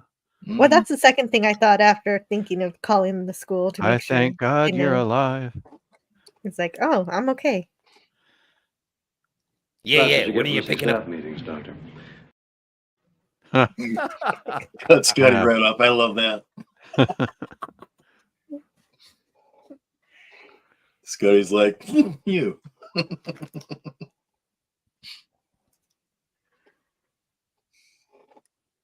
Yeah, because Bones wanted to be informed. Meanwhile, back on Genesis. It's very snowy. It is. And there are a lot of fiberglass cacti. Yeah, this was filmed on the same Paramount stage that Cecil B. DeMille filmed 10 Commandments. Jill, go back one. 10 Commandments. Wow. Yep. Can I have that? Can I have that slide? Yes. Yeah, I'll send that to you. I hope I Thank you. remember. I was thinking that looks like a good That's a shot. good. Yeah, I want that. That's a great picture. Sure, Scotty, for $79.95. $79.95. Action After that much, I'll Savic. send him a physical picture. Action Savic. Or See, it's 15 funny that like modules. when people talk about strong female characters, no one really brings up Savick in the same regard as like Ellen Ripley or Sarah Connor or Beatrix Kiddo. Savick's pretty fucking awesome. Although we do get a hardcore sex scene in this movie. Implied. Implied, it's on screen. That is how Vulcans sex. That's true. With the fingers, they do. Yeah, show with that. the fingers. See, David said the magic word regenerated, just like Doctor Who. when the planet was doing its thing and Spock was down there, he got into that and regenerated just like the planet. He was growing old with the planet. That's right. Yep. And there's Oh. Captain Wimpo. I love Thank JT goodness he's Esteban. I think don't. he's great. I don't like his pink chairs either on his I bridge. think. What's the name of the Commodore in the Ultimate Computer who calls Kirk Captain Dunsel? Ooh. His name. Yeah, he was in Commodore Wesley? Is it Commodore Wesley? Yes, Wesley. It was right. Wesley. You got it. He was also in Devil in the Dark. He was one of the security as guys. Chief of Security Giamoto. Wow. Giamoto, yeah. Mm-hmm. But I think that yeah, that whole Captain Dunsel thing. It's just like, well, what about you? You're going to be Commodore Dunsel. I think Esteban and Kirk probably had a very good working relationship. Well, yeah, whatever. But that day wasn't that good. That day, that's because he had no birth class ship. What kind of an idiot drives a no birth class ship? Darius Munchausen is here, and he has been a Wow. member at the series superstar level for 4 whole months. That's amazing. Yeah. Congratulations. And Looks like- Booger414 says, glad you made it through the crash. Were your kids with you, and are they okay? They're better than okay because they were not with me. I was the only one. Yeah. That's my favorite part. Is that they weren't there. And I hope Jill is feeling well and not in any pain whatsoever. Yeah, I was in pain for a while, but then I finally listened to the clinic doctor that I went to and took a muscle relaxer. The great thing is the first night you take it, you sleep like a rock, but the next night you can't sleep at all. So I didn't really sleep too much last night. But I do feel better. Thank you, Darius. That's good. Yeah. Shut up, Wesley, says Booger414. Yes, that was the first Wesley that needed to shut up. Yeah, I agree. Eugene Bird says, hottest Star Trek women. Not enough characters allowed in the chat, but at the moment, 7 of 9 and T'Pol. If you include TOS, that will be a long list because of the different attitudes. I'll have to put Andrea the Android, Sherry Jackson at the top of my list. Oh, for sure. Sure. Okay, so Scotty R37 has left the bridge unexpectedly for 20 minutes, and he will return. And that'll be fine. We'll be here when he gets back. Something is jamming our transmission, an energy surge. Okay, so that's right. So this Klingons off the starboard bow. Oh, wait a minute. No, they're sneaking up behind. Oh, but I thought you wanted to sing. Oh, no, I don't want to sing that. That's that horrid thing. Oh, that horrid thing? That's the Star Trek anthem. Yeah, you bet. Not in this dojo. But he was supposed to target engines only. No. Yeah, I know. A lucky shot. It's like lucky shot. Say the wrong thing. You didn't target worth a crap. That was where he said that. You're right. And so I just had a lucky shot. And then he says, animal. And he blasts him. And I was going to get a clip of that. But sometimes I run out of time. I get so many clips. I can't get everything I want. But that was a really good one of him just disintegrating. The special effects in this movie are pretty good. And apparently the ILM worked harder on the effects for this movie than in Wrath of Khan for some reason. Mm-hmm. The effects were more intense. I would say so. The intensity factor was up a few notches. It's just a few. Yeah. Well, bye-bye, Grissom. Bye, Grissom. Bye, Esteban. Bye, all of the people on the Grissom ship. Bye, ugly pink chairs on the bridge. Oh, but you know that the Grissom bridge was just a redressed Enterprise bridge. Mm-hmm. Yeah, I know. Yeah, it was. You are correct. Come on, pull! Johnson there! He's saying, I wanted prisoners. Yeah. I love that when I get these clips, though. They're just, here's some Klingon for you. Jill, what was Yes. Krug's dog? Krug's dog, the Targ. Yeah. I Targ, didn't yeah. get it. I didn't get a clip of him dying either. It's Warrigal. Oh, he has a name? In the film's novelization by Vonda N. McIntyre, Klingon Commander Krug's dog was named Warrigal, which is an Australian Aboriginal word for dog. Oh, wow. According to the trivia section of IMDb. Oh my god. Yeah, I didn't even know the Targi had a name. Yeah, I didn't either until I read that. There you go. Just that disruptor is pretty powerful. Bye-bye, Gunner.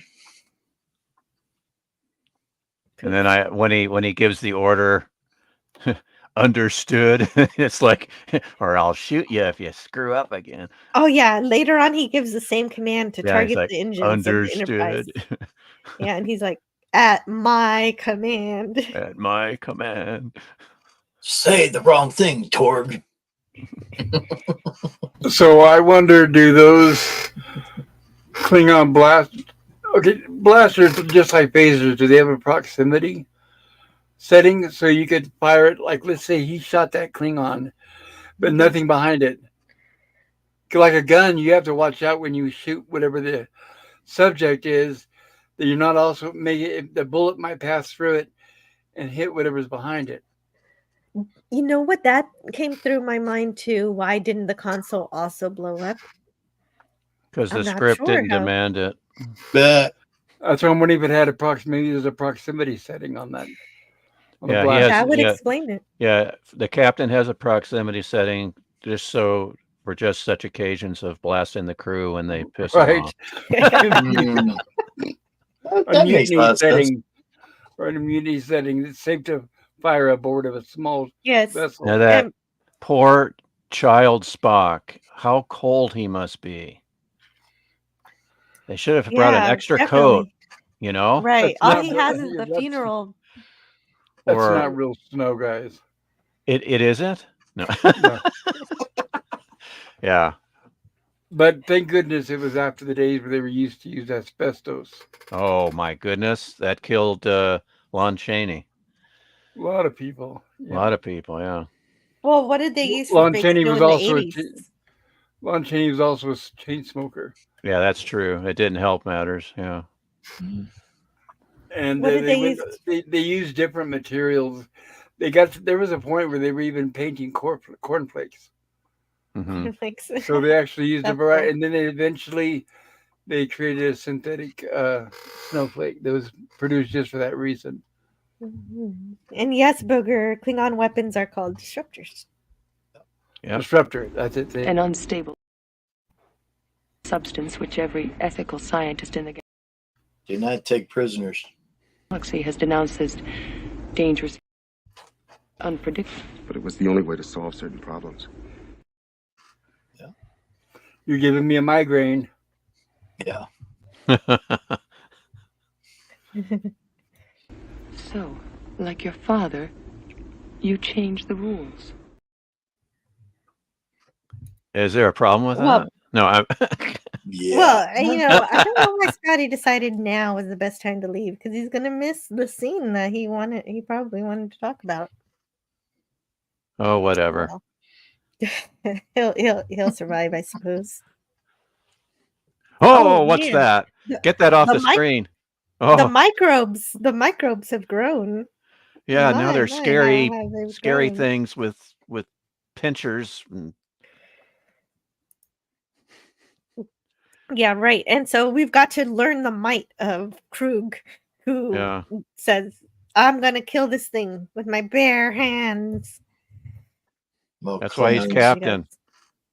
Klingons are a lot stronger than what humans are. Zarafel. Oh, I jumped the gun on goodness. that one. Oh goodness. Oh my. He's talking Palm Far talk. Don't Oh. Yeah, and Spock is too young for that right now. At this Yeah, moment, he's not just sitting there 17 with yet. his mouth hanging open. It's like that's dumbfounded Spock. Soon he will feel the burning of his Vulcan blood. Okay, so that's the warning of the Ponfar. Vulcan males must endure it every 7th year of their adult life. Yep. So why does it happen so early? Yeah, but he's not like he's not an adult. He's just a kid. I know So, exactly. like, He's come on. 17 when Ponfar hits him. Shouldn't he be older? Yep. In the original Isn't it? series, he's in his 30s before he gets to Ponfar. I always considered it like a form of puberty. But maybe they That's got how it they in a present later it. age. You know, puberty is how they present it here. And yeah, I guess I don't know why the original Spock experienced it so late in that regard. Well, what do we know that for sure though? Yeah, because he's Oh, Sorry. there's that sex talk again. Come on. That was an act.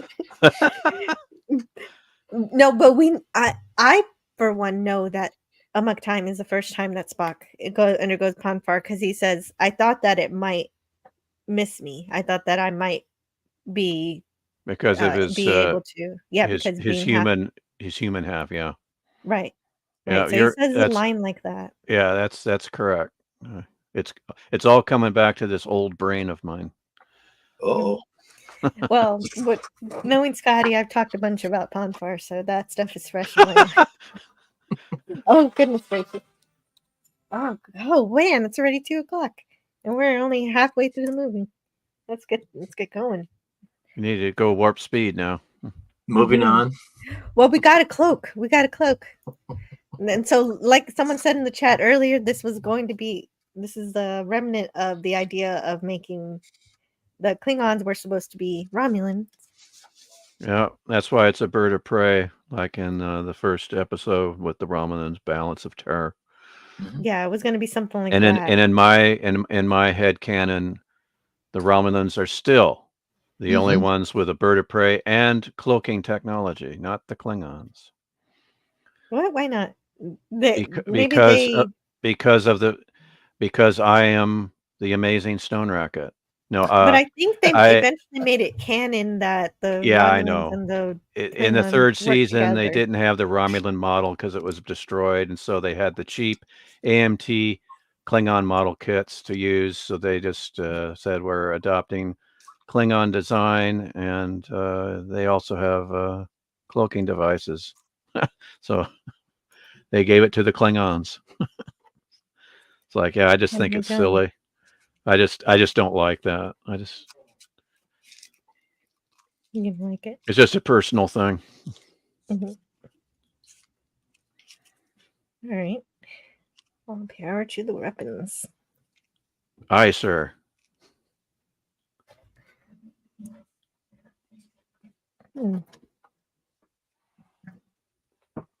Goodness.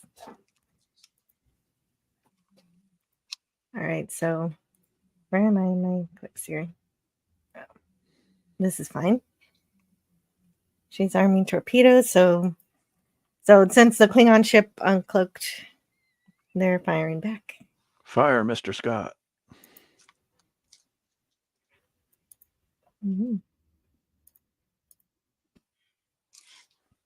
Let's see, where am I in my notes?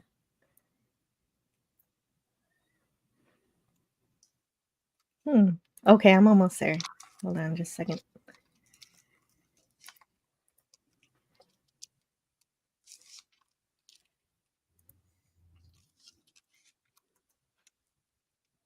The Enterprise enters the Genesis sector. And you only got one active torpedo bay. Well, you can't expect Scott to, the other one's damaged, it looks like. It is. Oh, this is where the Targ is going to die, right? This part. Oh, no. Fires 2 torpedoes, one by the engine. Yes, and this time, boom, this boom. time only the engine will be fired upon.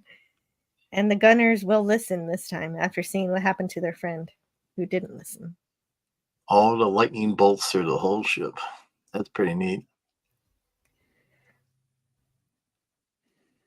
And the little aliens again. Yeah, I don't remember that in the movie theater. Either. That's from the animated series. That's for copyright protection. Yeah, I know. We're just being silly. It's just funny. It's just funny though. Yeah, well, what's his name again? I forgot his name. He's gone now, though. He's getting shocked. It's Warrigal. Warrigal is he bought the farm. Farewell, Warrigal. Because I don't know what exactly killed him. Just like The sparks. The random sparks killed him. Shocks and everything. Yeah, he probably got shocked. Yeah. Yeah. Okay. Oh, right. Because lightning everywhere. Now, with all the blue lightning strikes through the whole ship, went inside the ship to the consoles and that, and he got zapped.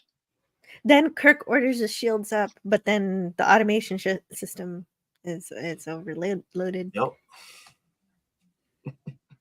And so the bird of prey finally hits the engines, and that's it. They're at the Enterprise is a sitting duck, even though it's not the pregnant duck. Knocks out. It's the sleek duck. Yep. Knocks out the automation system.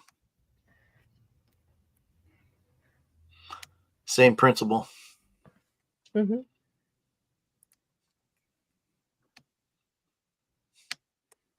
Booger 414 says, what does he say? I just saw a set of Rathacon ear slug earrings. Oh my god, that's so silly. We don't know if the TOS Ponfar was his first experience or not. Based on the dialogue, I think it is. Yeah, based on the dialogue that you quoted, yeah. Yeah. And plus, he's looking at a picture of her as a little girl. Why would he be looking at a picture of her as a little girl if he had seen her as an adult already? What? The spring. Yeah, that's the last time he saw her was when she was little. Yeah, exactly, because that's when they were betrothed or engaged or whatever. Yeah. When they touch fingers, who else thought of elbow 3X like in RHPS? I don't know what that is. So I didn't think of it, but I'm glad it made you think of something. Krug is confused why the Enterprise didn't finish them off. And so he's got a premonition that he might have an advantage. And Kirk says it's an act of war. And Krug sees through the bluff and realizes the Enterprise is more damaged than he thought. And so he's going to kill a prisoner.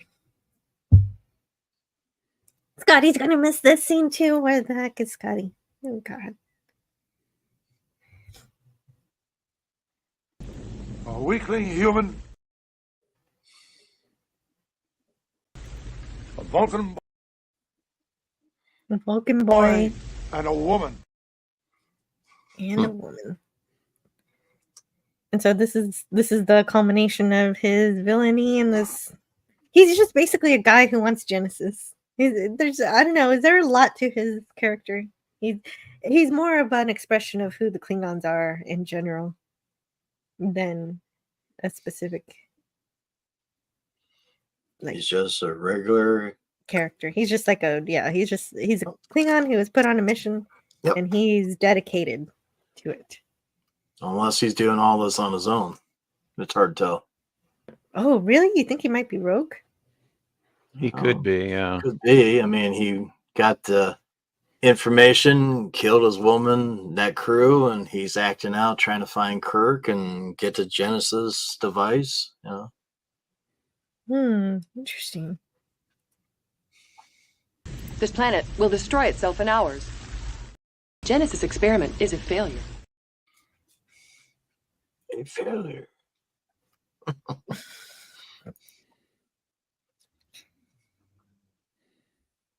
Here we go. Oh. I have 3 prisoners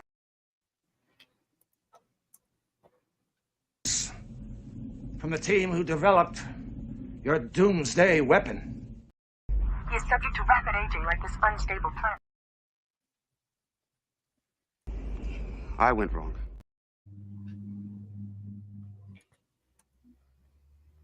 And so one of the prisoners is going to die because Krug wants to show that he's serious. Yep. So give me Genesis. He's not bluffing.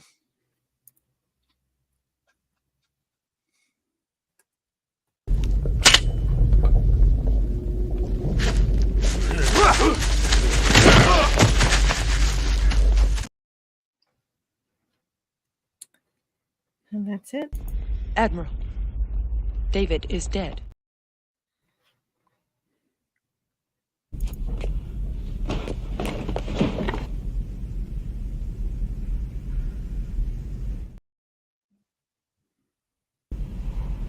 Klingon messenger killed my son. Oh. Klingon messenger killed my son.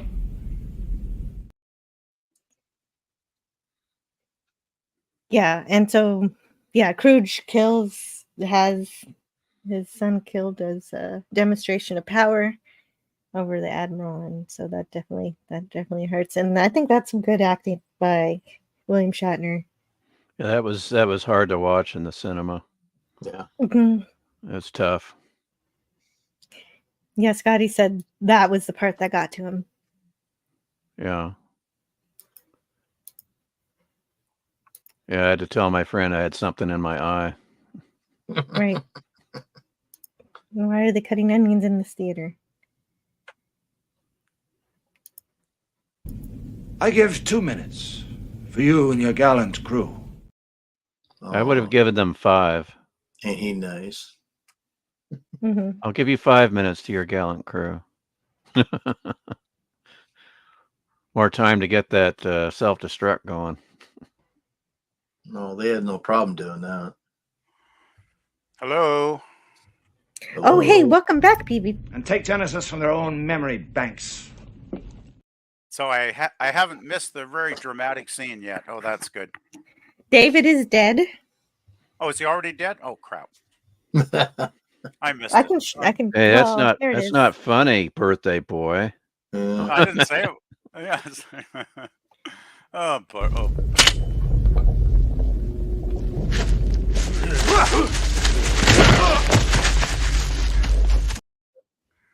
I must say, David did perform a Kirk-like action in his final moments. Yeah, Yes, he did. Definitely. I'd For like sure. to have that Klingon Admiral. knife. That'd be pretty cool. David is dead.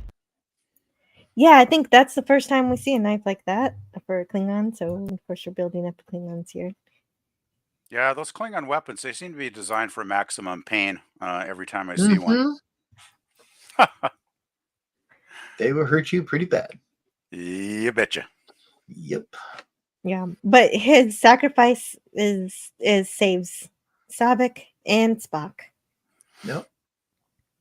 So Poor Kirk. it I means feel really something, bad yes. for him. Definitely, he just met his son. He hasn't known him even that long. Yeah, they just bonded like at the end of the last movie, right? And Yep. it's like now he's gone. Mm. You know, I think Shatner's such a great actor. Like, I get so tired of people that slag him and do that impression that everybody does. And like, okay, maybe he did that, kind of speak. And I mean, maybe a handful of TOS episodes, but very few that I can remember. And he's generally delivers his lines, very subtly and very well. And I think he's a great actor. And I don't think Shatner gets the recognition from a lot of people that he truly deserves. And he's He great knew in how this to scene. He knew how to dial it down. Exactly. And often he did dial it down and make it very subtle and very, very memorable. I just love Shatner as an actor. I do too. I think he does a great job. Eugene Bird in the chat says they killed Kenny, Klingon bastards, which is of course a South Park reference. And South Park does its own fair share of Star Trek references. Mm-hmm. They say, "I have had enough of you," at least twice. I was looking for clips, and I was accidentally pulling up South Park quotes that one of which was in the Fires of Hell, so kind of parallel. That's the one thing that here's Krug, the Klingon that ordered the killing of, he's basically responsible for the death of Kirk's son, and yet he's fighting him on the Genesis planet, and he goes, "Give me your hand." I'm like, what?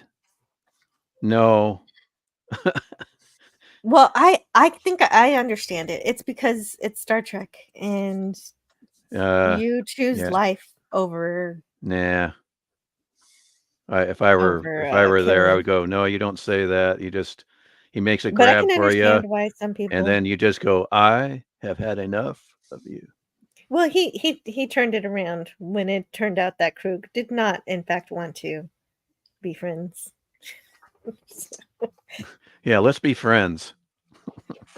Well, it's not like he was saying let's be friends, but it's just like choosing life over death, choosing mercy over murder is a Star Trek theme. Zero. Not killing the Zero. Gorn. Zero. Destruct. Zero. So this is Code 0, 0, 0.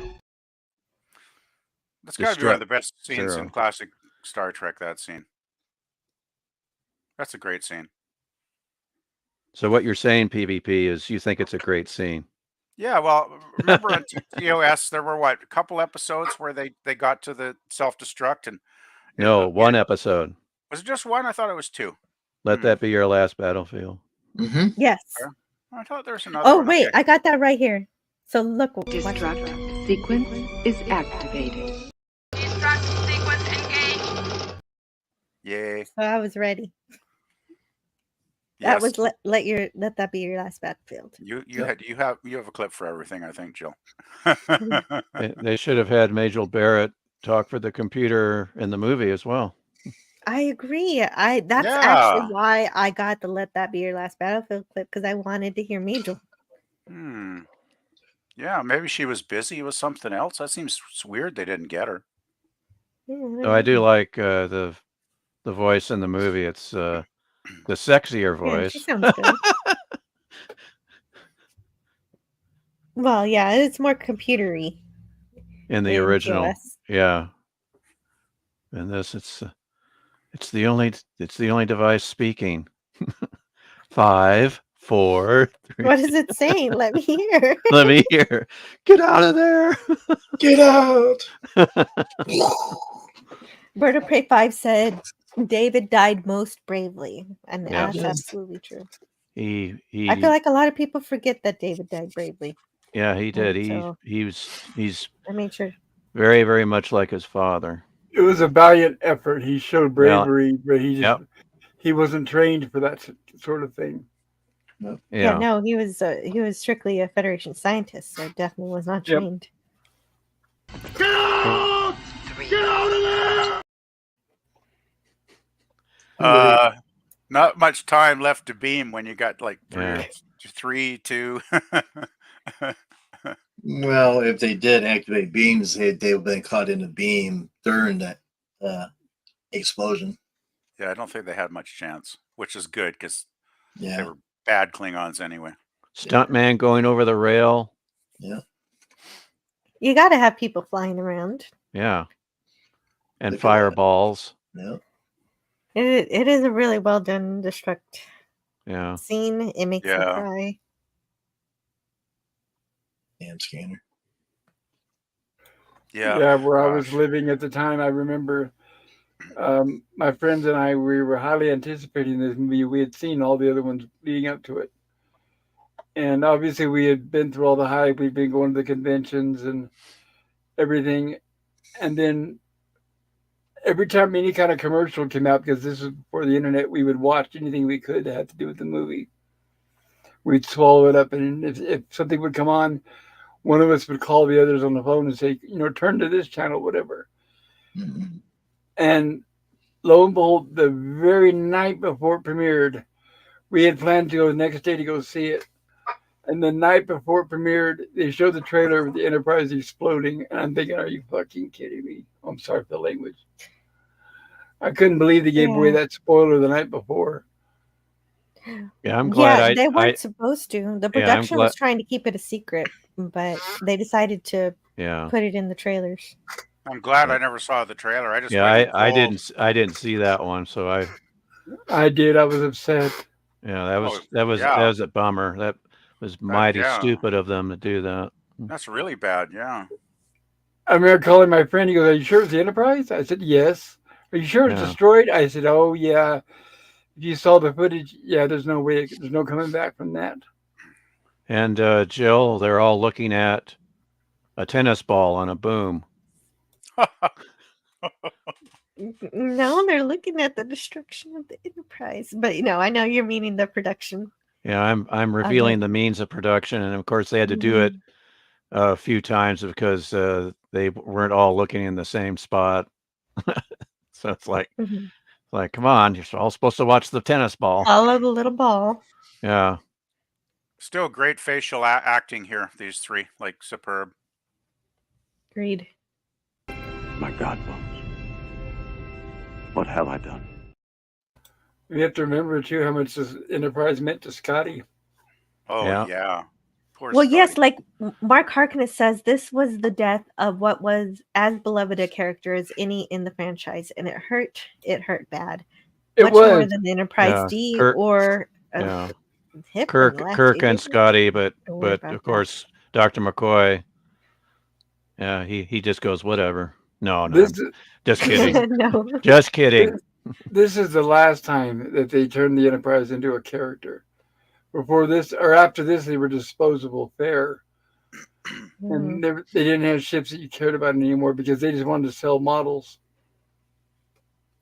Yeah, well, yeah. Then we had the A and the B and the C and the D, all the way up to J. Yeah, I like Scotty's line, "No bloody," and then he rounds off the A, B, letters. C, or D. D. That's a great line. Yeah. But yeah, the only way they could match Spock's death in the second movie was to kill the Enterprise in the third movie, and it totally makes sense in that context, right? They wanted to, blow the fans' minds again, so to speak, with a great loss, and I think they did it. They did it quite well. I think it was more than that. I think it was the fact that they knew the Enterprise had to return to Earth, but under the circumstances, because Kirk stole it, they would have been arrested immediately and they wouldn't have been able to complete their mission. So I think it was the reason why they had to do this was because they knew that they were going to be taking the bird of prey back. That makes sense. Yeah.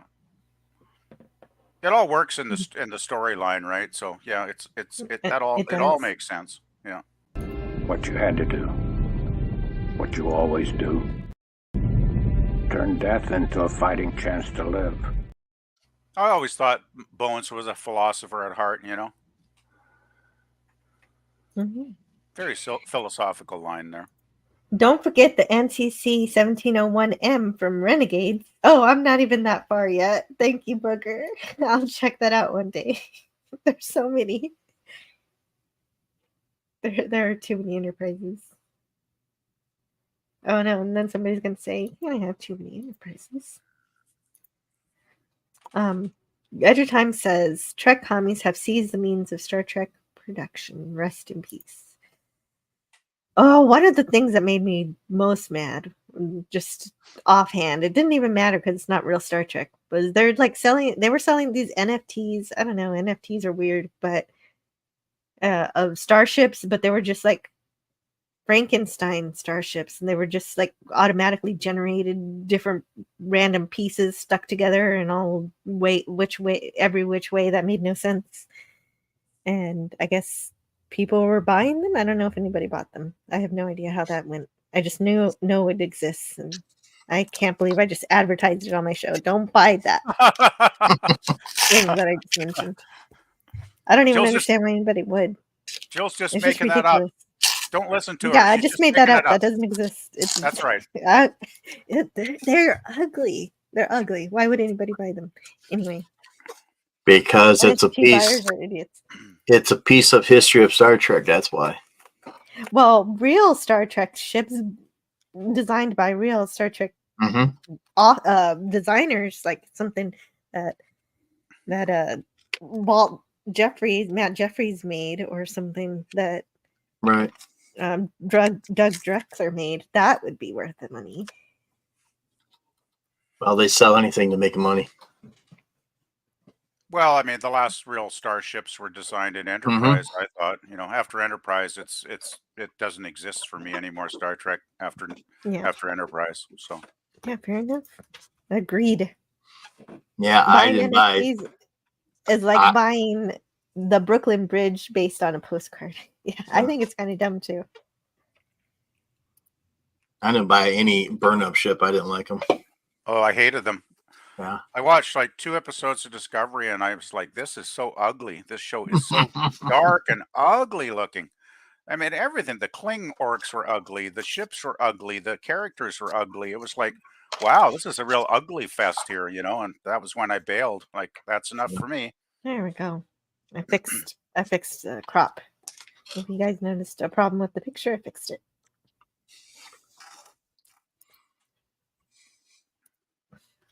Yeah, agreed.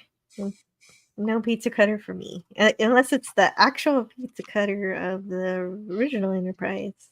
That's an actual pizza cutter. I want one of those. They have that? Wow, I wish I could get one of those. Gosh, wow. That damn pizza color is damn expensive, like $30-$40. Ouch. I'd still buy it. My old pizza cutter's still working. So. Exactly. He gave his life to save us. It seems, Admiral, that I've got all his marbles. Another good line.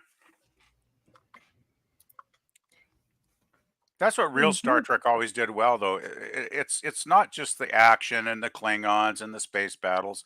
It's the characters and the awesome dialogue they're given to deliver, and the great cast that does deliver them well. That's what I love about Trek the most. No, it's the action, the explosions, and the phasers. Just kidding. I know you're kidding. I know I got that joke right away. It's all of the above, though, really. But I do like my character interaction and good, intelligent dialogue above all else. And the space battles are fun, of course. Well, I tell you, phasers that can throw you back. Yeah. Sometimes. I love phasers. You really got to think when you're writing script out. I wrote a couple scripts out on my fan film, and it's not easy. You try to think what you want to say. If you want to put some kind of different kind of punchlines in there, it's not that easy as it is. That's why it takes 2-3 years to make the show. Wow. That makes sense. Dialogue seems very difficult to write. It is. Yeah. And this movie very much does rely heavily on the characters and that dialogue. That makes me laugh. I got all his marbles. He had it. Well, he's taking care of Spock. And so the planet is destroying itself. It occurred to me it wasn't just the search for Spock in the physical sense. It was the search for Spock getting the intellectual, the mental, the emotional Spock back, which developed through the entire film. So it's kind of a multi-layered meaning, the title, for me. I like to call it the search for Leonard Nimoy. Right, because Spock is in this movie for a long time, but he's not Leonard Nimoy. He transforms into Leonard Nimoy very slowly throughout the movie. And he's in a lot of pain at the end here because he's got to hurry up and become Leonard Nimoy.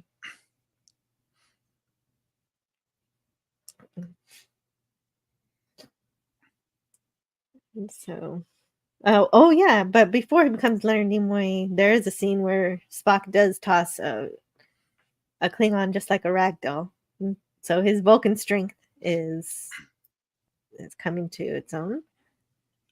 Is on full display. And just in the nick of time to throw a Klingon. Yeah, perfect timing. Throw that sucker. You fool, look around you. The planet's destroying itself. If we don't help each other, we'll die here. Yeah, exactly.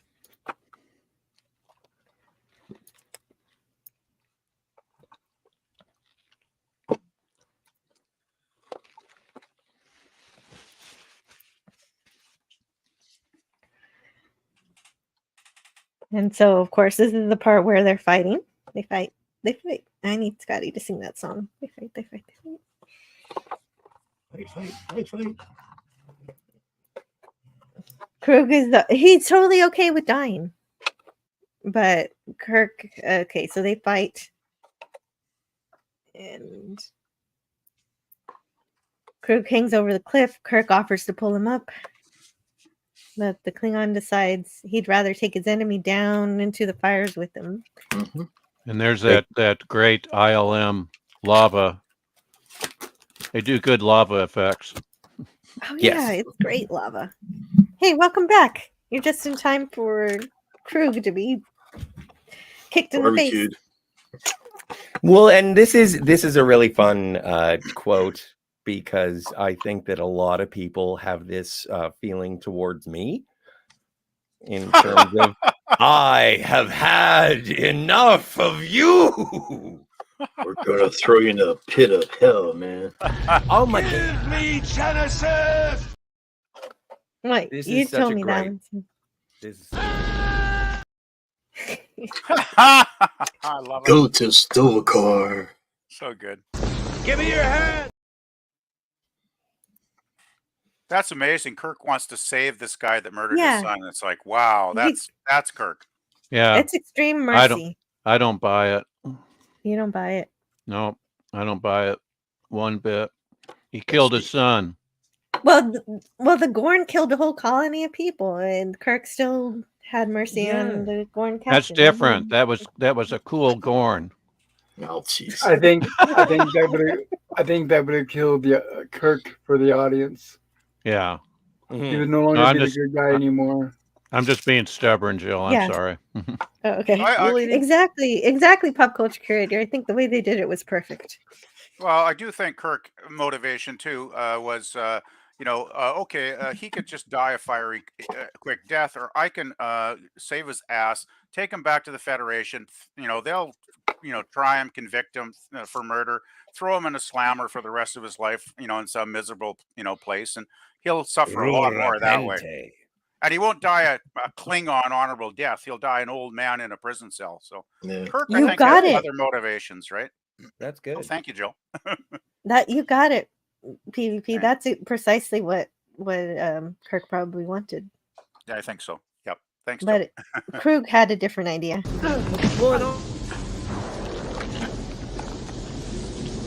I have had enough of you!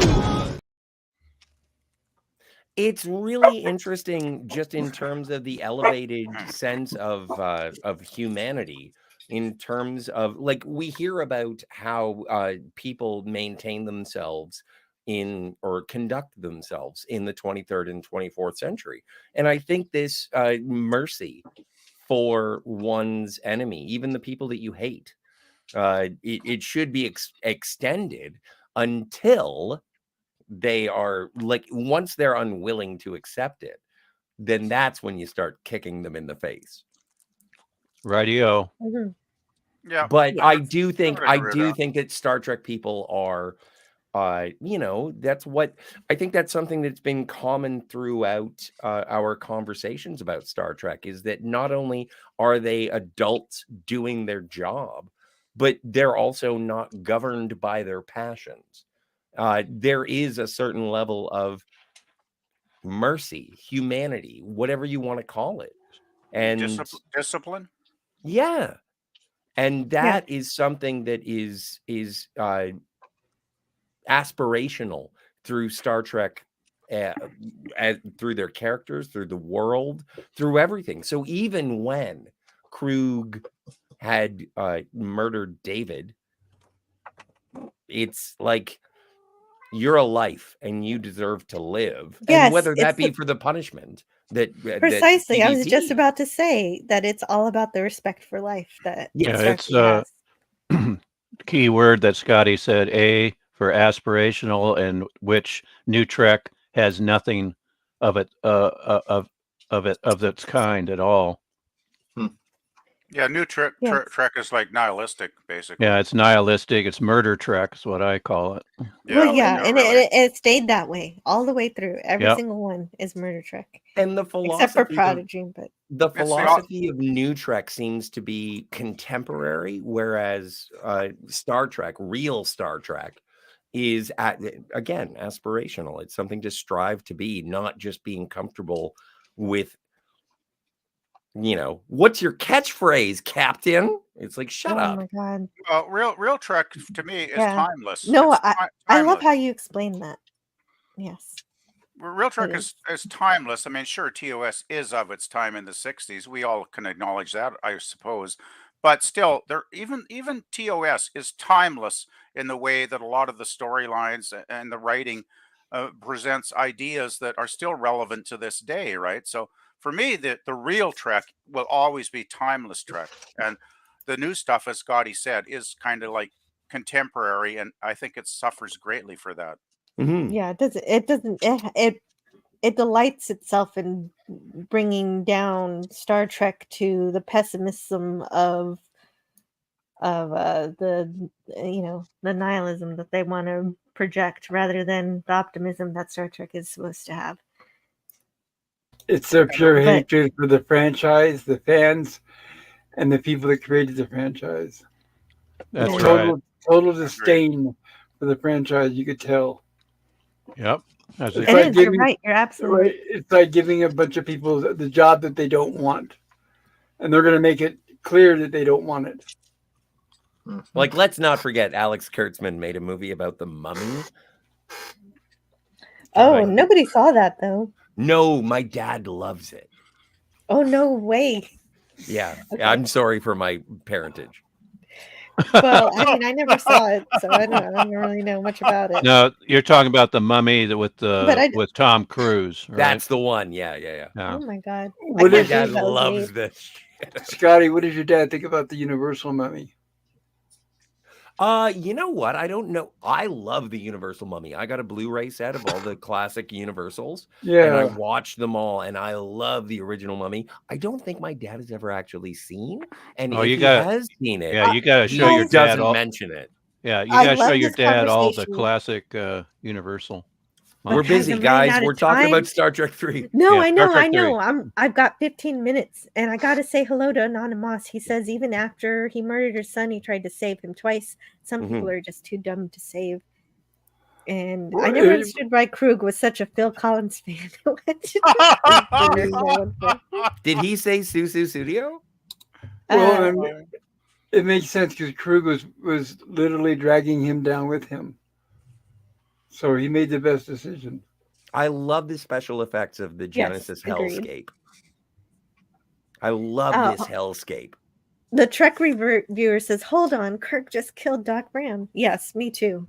It is a beautiful picture of a planet being destroyed. Yeah, but which Doc Brown? Is this Doc Brown A timeline? Or is it B, C, D? Okay, okay, I'll give up. I think that's as far as it goes for so far through the Anyway, theory. I bad think joke, I've heard bad joke. B ones. Rogu says, hello, Jill. Hope you're having a wonderful day. I hope you are too. What do you guys think of Krug as a Klingon commander? Things are getting better every day. I think he's great. I thought Krug was kind of pretty dim light on the Christmas tree compared to a lot of other Klingon leaders in the Star Trek. You know, I wasn't a big fan of the character. You know, as much as I like the actor, I mean, let's face it, some of the TOS Klingons, like, you know, Kor and, you know, Kang, and, you know, those guys were like, you know, first listers, right? Well, They were here's great. a thing that I Krug was is thinking. like, eh. If I may interject, because go I for it. agree with you. I'm done. Go for it, Scott. No, but I agree with you, and I'm curious. And like I was thinking about this when Krug and Kirk were fighting, and I was like, has Kirk ever fought a Klingon before? And I was like, of course he has. And so I was thinking, would it have been cool, or would it have been stunt casting to bring back like Colicos or William O. Campbell or that might have been a great Michael and idea. Sarah to make this sort of a continuity thing? And Yes, I was like, I would have liked that. it would have been interesting, but they already brought back Sarek for this, which ties back to the original series. Yeah. The last, I really enjoy how Wrath of Khan brought back Ricardo Montalban, and I like how in the search for Spock, it was more about bringing back Sarek, and it was more hopeful. But it would have been interesting if like Core showed up for this. I think so. I think because Kruger is really great. Christopher Lloyd is a wonderful actor, but it would have been kind of neat to see a classic commander. Goodbye, David. Opportunity to bring back one of the classic TOS Klingon actors. It was kind of a missed opportunity in a way. Well, I'm just Outcast wondering if it would have Creative is been here.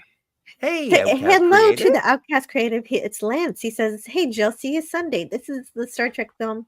This is a Star Trek film that gets better on repeated viewings. Got the vinyl soundtrack, Dude." Cool. Ooh, nice. That's amazing.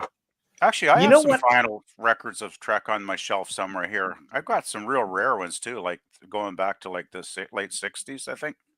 But it seems I've missed you. I really want a movie era phaser. I do love, I love the view of the bird of prey coming into Vulcan. I love Vulcan. I can't I do believe too. how much I love Vulcan. You too. Pretty great. Wait, you said you would kill me. I lied. You lied. Vulcan's great. You are great. I'm great. You're great. Vulcan's great. Vulcan's great. Well, Vulcans are very they've got the lights set up for your landing and everything. Hey, you recognize what Sarek's wearing there? It looks like a costume bit from the very first film. It may or may not be. It just looks like. Well, the it same would thing. make sense if they reused some costumes from previous Mhm. movies. Yeah. For sure. Yeah, Well, the whole and crew's back together. Where are Sorry, they Bob. going to keep that one surviving Klingon? Where are they going to keep him? Well, it's interesting because Because they don't have a was- brig, because the Klingons don't take prisoners. Well, true. Ooh. I don't know. His quarters, captain's quarters. Why not? Like, it's interesting because they were supposed to bring back John Larroquette for Star Trek VI. He was going to be the translator in the court scene, and they, scheduling conflicts and whatnot. But Maltz is actually integral into the novel universe, like Star Trek: The Lost Years. He's in there. Well, they probably gave them to the Vulcans, and the Vulcans put them in prison. I have to go No. to Stream Elements for Matt G. So let me see what Matt G's got. He was for me. extradited back to the Klingon Empire. He's cool. Yeah. Stream Elements is not working right now. Let me see if I can get it to work.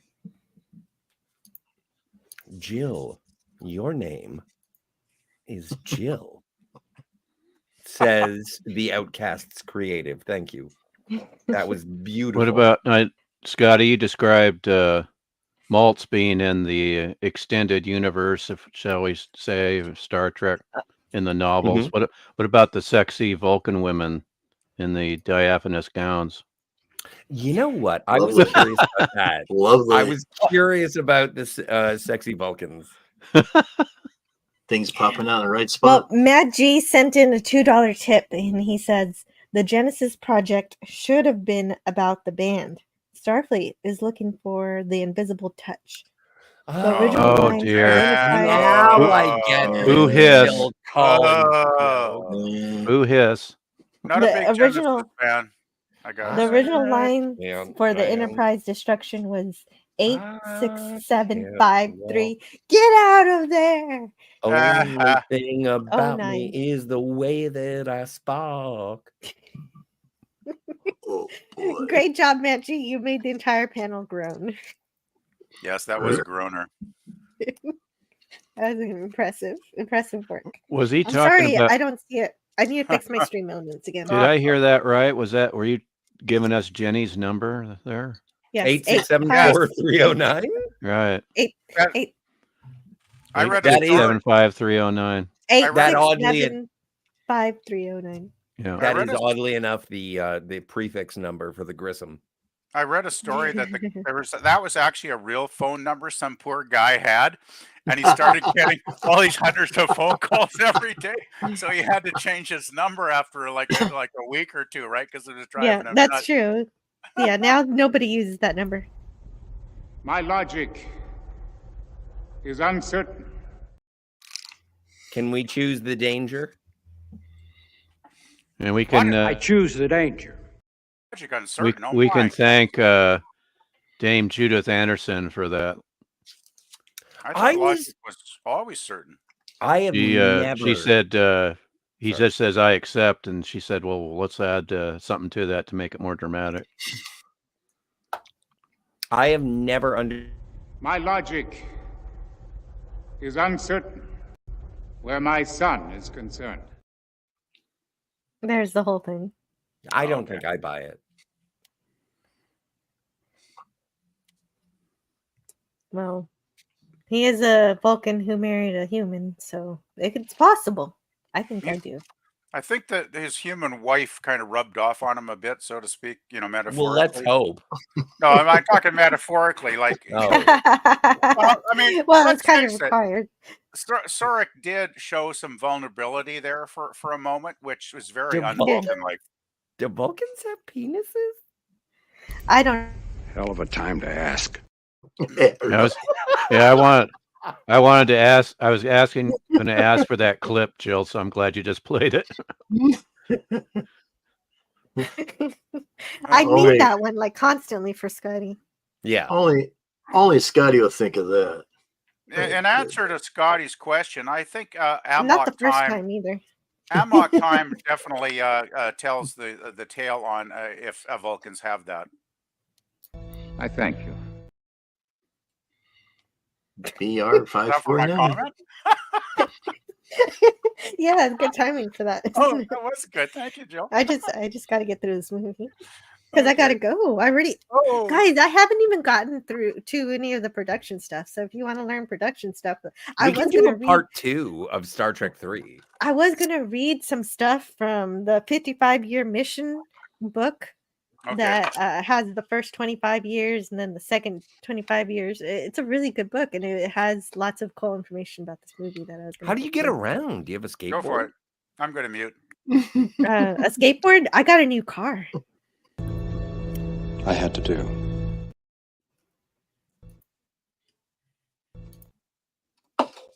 At what cost? Your ship, your son. The cost would have been my soul. Says that you have been my friend. Because the needs of the one outweighed the needs of the many. The Your name is Jim. I love this movie so much. I do too. I love it. The ramifications and also this storytelling. Like a lot of people look at Wrath of Khan as being the template for how to make a successful Star Trek movie. But this one has so many important moments, like just in terms of the galvanization of a renegade crew, like the death of David, the absolute euphoria of actually successfully resurrecting Space Jesus. Wait, Spock. Resurrecting. That's Spock. what I meant. Well, that's what I meant. Already then. Well, with his soul, and somehow the Genesis planet reinvigorated his body. I don't really understand how any of that happened, but I accept it because I want Spock back. Well, and you know what? I don't think that the Genesis project was a failure. I think that because it was a collection of the matter that was in the Mutara Nebula, that's what made it fail. If it had been launched onto an actual physical body, it would have been successful. You think so? You think it was because the planet was made out of a nebula? Yeah. I That's disagree. why. I think it's a total failure no matter where it would have been placed. Explain. Proto matter. That's fine. Because of proto matter. Yeah, but fine. It's but unstable. No ethical scientist. It's unstable. Right. Right. But if they had put it on an actual dead moon, still done same thing. You It would have think done it the would have same blown thing. up? Same I thing. disagree. Well, you're wrong. I accept your apology. You are wrong. So dead wrong. Yeah. That's what I enjoy so much, the friendly give and take on these streams. And that's a joke, by the way. Oh, them's fighting words, PvP. Now I'm really mad. Get those boxing gloves on. I got them on. Let's go. Oh no, I can't do that over the internet though. Darn, it's a long ways away. No, it's all good. My yeah, we can. My cat Harpo has joined me again here, and oh, that's good. So everything's peachy. I only hear Come on, PPD. I only hear cat names reversed. Come on. So I Let's assume go. your cat's name is Oprah. I'm sitting here at Vulcan and waiting for you. That's a great shot here. Like, there's our entire cast. Oh, our beloved bridge crew. Yes, that's why I stayed on that slide for so long, because I And love that slide. And the raised eyebrow. I love that scene. Oh. Yeah, the raised eyebrow. I made sure to get that one. And the adventure And continues. the adventure continues with Spock's raised eyebrow. Mm-hmm. Yes. And Yeah, James B. Nimoy. Sicking, who played Captain Styles of the Excelsior, he recently had his 90th birthday. Nice. Wow. Good for him. Yeah. Oh, I always was impressed with Nimoy's ability to raise that eyebrow. Like, I don't know about you guys, but I couldn't raise an eyebrow to that level, of height and extent. If I to save my life. I mean, there's no way I can do it. raise an eyebrow. You can't. I can do it. I want visual proof. Oh, sure. Camera on. Wait a second. Wait a second. Put them on big. Okay. Well. Oh man, that's scary. That's not bad, but it's no Nimoy. No, I'm not saying that I'm Nimoy. I'm just saying I can. I think do Leonard's it. still the master of the raised eyebrow. Yeah, Of course. Scotty, you need to shave part of your eyebrow and then bring it up Right, with exactly. some They're not yak, doing that. some yak hair. Hang on a glued second. Let me get a razor. And then it'll be just like Leonard Nimoy's raised Vulcan eyebrow. Yes, you Oh my need to get a goodness. Vulcan. You need to get the Vulcan eyebrow treatment there, Scotty. And remember, it has to be yak hair. I think how Yeah, easy nothing it else is. will All do. of a sudden, I'm shaving eyebrows and whatnot. When you go to the supermarket, you'll get all kinds of people saying, "Wow, that's interesting." Wow, Dude, look. Look at what I'm wearing. I have gone to 2 separate liquor stores today, and everyone has been like, "Stay away from the crazy person." They probably assume you're extremely Why? intoxicated. That's all, Scotty. So no Well, worries. that is also, yeah, no, I'm. I wearing can't very- fathom why that is, but thank you guys for talking to me about this movie. I really, Mhm. really love it. It's a great movie about loyalty and friendship. What do you give and it? Sacrifice. A million Out of love 10, what do you give it? 100 1,000? So Jill's a fan. thousands. I rate it highly. Apparently. Well, because I think it's really poetic coming from Wrath of Khan, where Spock is sacrificing himself, and then he implants his Katra into McCoy, who has to take care of him, and then David sacrifices himself for Mm-hmm. Savik and everything. that's- It's really well done. I give this a 70,000. Oh, okay. Yeah, we're just giving this movie random, arbitrary high numbers. Mm-hmm. That's the best part of the film to me, though, is the relationship with McCoy and Spock. I mean, going back to the the original series and continuing all through Trek, as long as they're together in a scene, there was that very I mean, of course they had the love hate kind of thing going a lot of the time, but you always kind of knew that was kind of a little bit not quite real, because they actually did have immense respect and, I would say, love for each other. And I think in Star Trek too, when Spock implants basically his mind into McCoy, and says remember, he's basically trusting a friend to bring him back to life, Mm-hmm. literally. And I just think it's such a beautiful theme all through this movie. To me, that's really the highlight of the film, is the McCoy and Spock interaction, and the way they are so bonded together in a very deep and meaningful friendship, I say. Beautifully Let's said. not forget Kirk.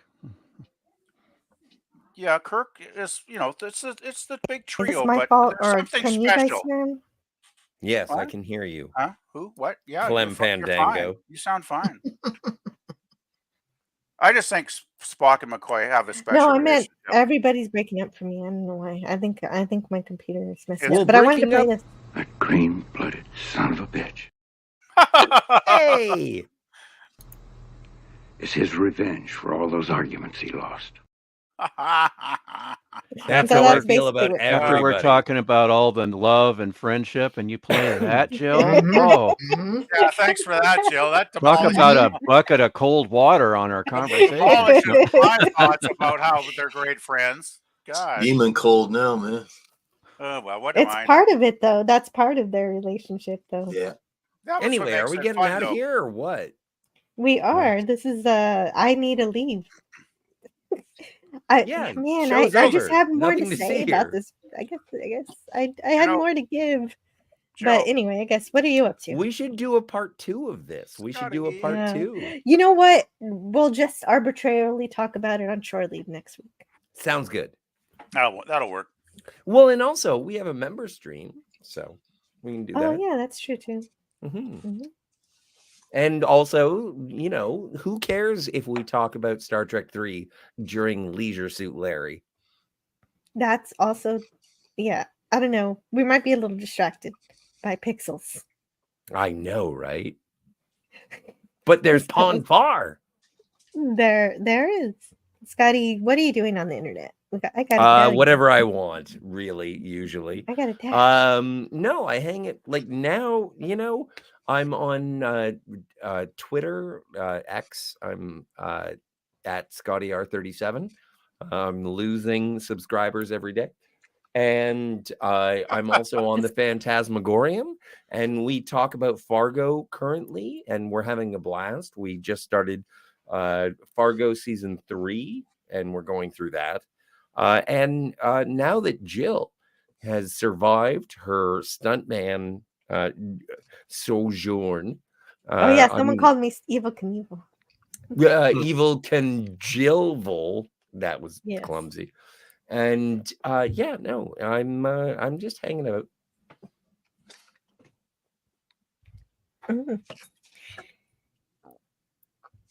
Great. And hey, happy Birthday belated boy, birthday. 37 years old. How did you like your live stream? Comedy Productions, live and well, doing fan films, trying to get everything done like usual. We're working on a few things. I was working on a few editing things earlier and almost forgot about what time it was today. Editing is so much fun. Just keep watching Commodore Productions. You never know what you're going to see. Just make sure to save often. Yeah. Subscribe, hit that thumbs up, and make a comment. Oh man, where are my comments? That's a weird thing, is that StreamYard just blew away all my comments into the ether. Uh-oh. Oh, I only no. have... Okay. Blew Oh wait, I away found them. I in found them. non-existence. Here they are. And I like Hey, Stone Racket. What do you like? my green tunic I got there. I bought that for my birthday. Oh yeah, that is super cool. Well, you did get something for your birthday then. You just had to buy it yourself. Yep, and it will be shown on my fan film pretty soon. Cool. No one knows how to buy a birthday present for you than you. Then yourself, exactly. I want a Starfleet dress uniform too. Which era? What Classic. size? Oh, Medium. nice. Forget it.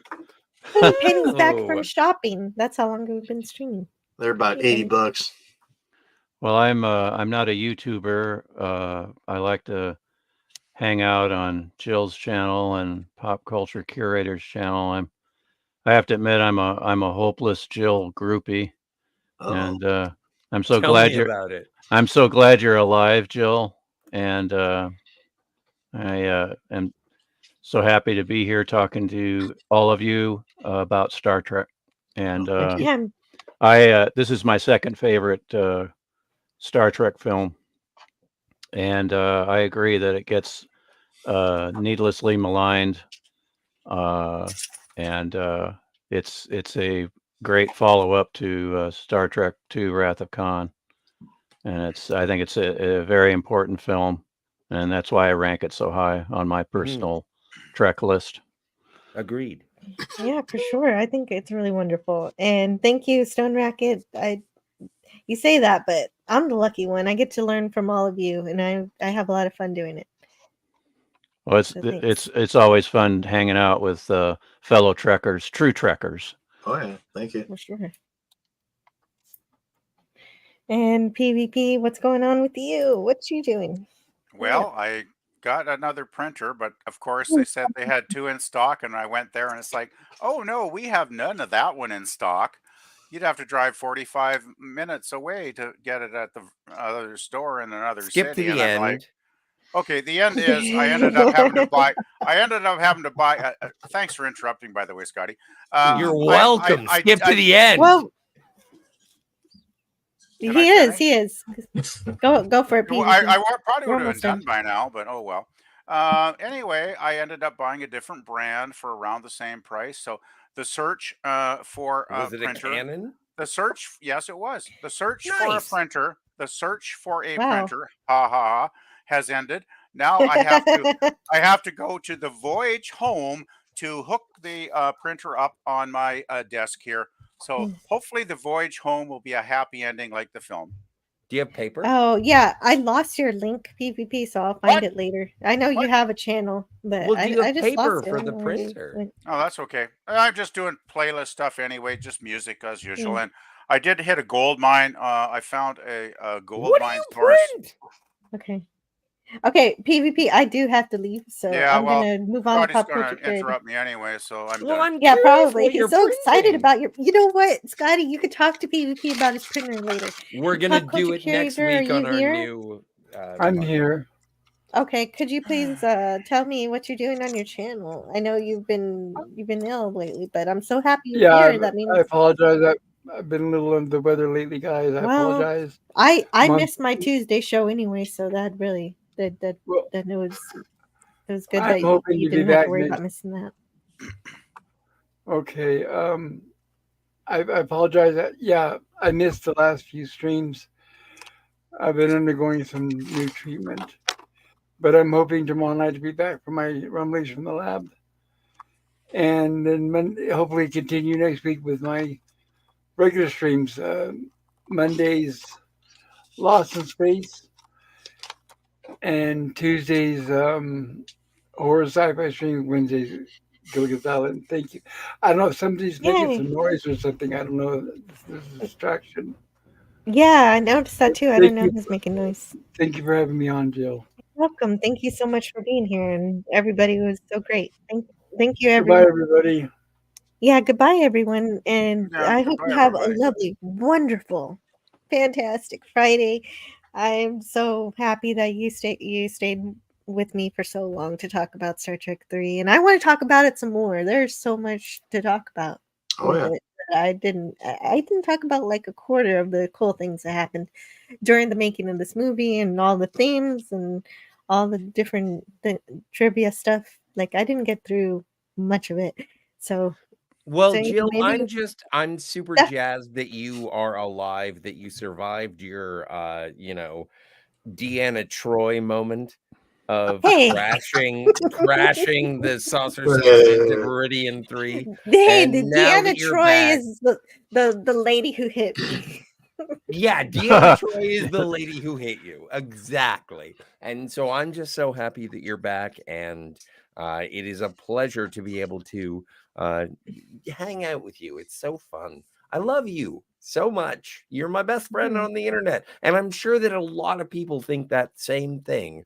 I think that everyone on this panel adores your interaction. Oh, yeah. And so thank you for being here, and thank you for hosting. You're welcome. And Indeed. And same to Yeah, all of you, I and agree. and to everybody in the chat. See you I all agree. later. I agree with Scotty's thoughts. Laugh it up, monkey boy. Donnie says, "Thank you all. See you again soon. For others, have a great weekend, and may you and yours live long and prosper. Enjoy the Oscars." I have an Oscar. I haven't watched the Oscars in like 20 years, and I never will I have again. 2 Oscars. Do you want? Yeah, do you me want one? neither. PvP. Oh, brother. I'll give you one of my Oscars. Sure. Yeah, I'll send it to Oh you. wow! Send me your Wow, address. that's so generous. Well, I'm of not you. telling you my address on a live stream. Well, Okay, no, so no. I did just update my membership video, but Biscatonic Madman just bought a few memberships, so I'm gonna have to update it again. Uh-oh, there you go. So thank you, heavy is the Miskatonic head that Madman, for wears the doing that. crown. Exactly. Success. So, Joe's thank you. gotta work, Thank you, work, work, Miskatonic work now. Madman. Update. Thank you to Eugene Bird. Thank you, Gavin Blackburn. Everybody who's a member. Thanks everyone, and thanks for listening. I hope you enjoyed, and I'll talk to you later next Tuesday. I'm going to talk about the Star Trek TOS episode, The Cloud Minders. It's Oh, kind of yeah. strange. Oh, that's Like I watched it. It's kind of I weird. like that one. That's Oh, a good one. baby. I don't think I've ever seen it. That's one of my favorite season 3 episodes. I like the Cloud Minders. That's how I very felt. good. Like I felt like I know I've seen them all, but maybe I was asleep. But here we go. Here's the trailer. I'll play the trailer for you for the Cloud Everybody Minders. subscribe to Cinema Gulp. Subscribe to Cinema Gulp too. Yes, Pop Culture Curator. Subscribe to him. Subscribe to Jim's Landscape LLC, Commodore Productions. It's one of those keywords will get you there. Overlord And- DVD and the Oh yeah, Singularity. right. Doomcog's gonna have a Friday Night Frolics tonight. It's gonna be super fun for sure. Clobbering That is- times. Let's clobber I- some times. I fill up my watch list for movies and TV shows and music on Friday Night Frolics like crazy. So it's a really fun show. I'll talk to you guys later. Bye. Bye-bye. Bye, guys. Live long and, whatever. Stratos, Captain. A city actually floating in the sky.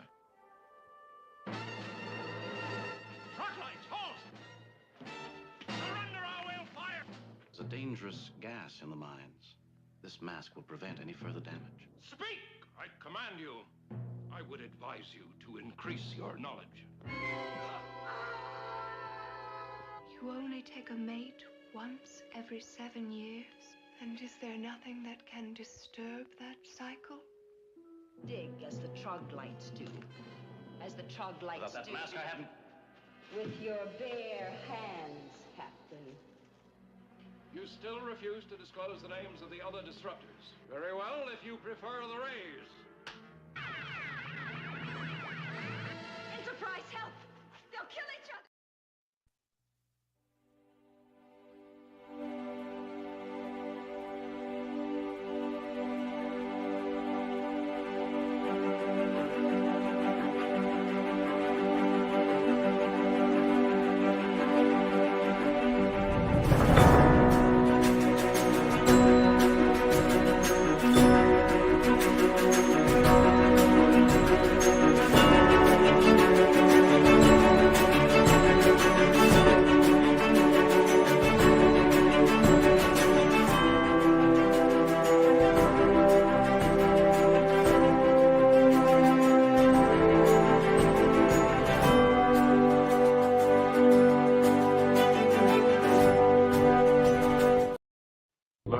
Let's learn them.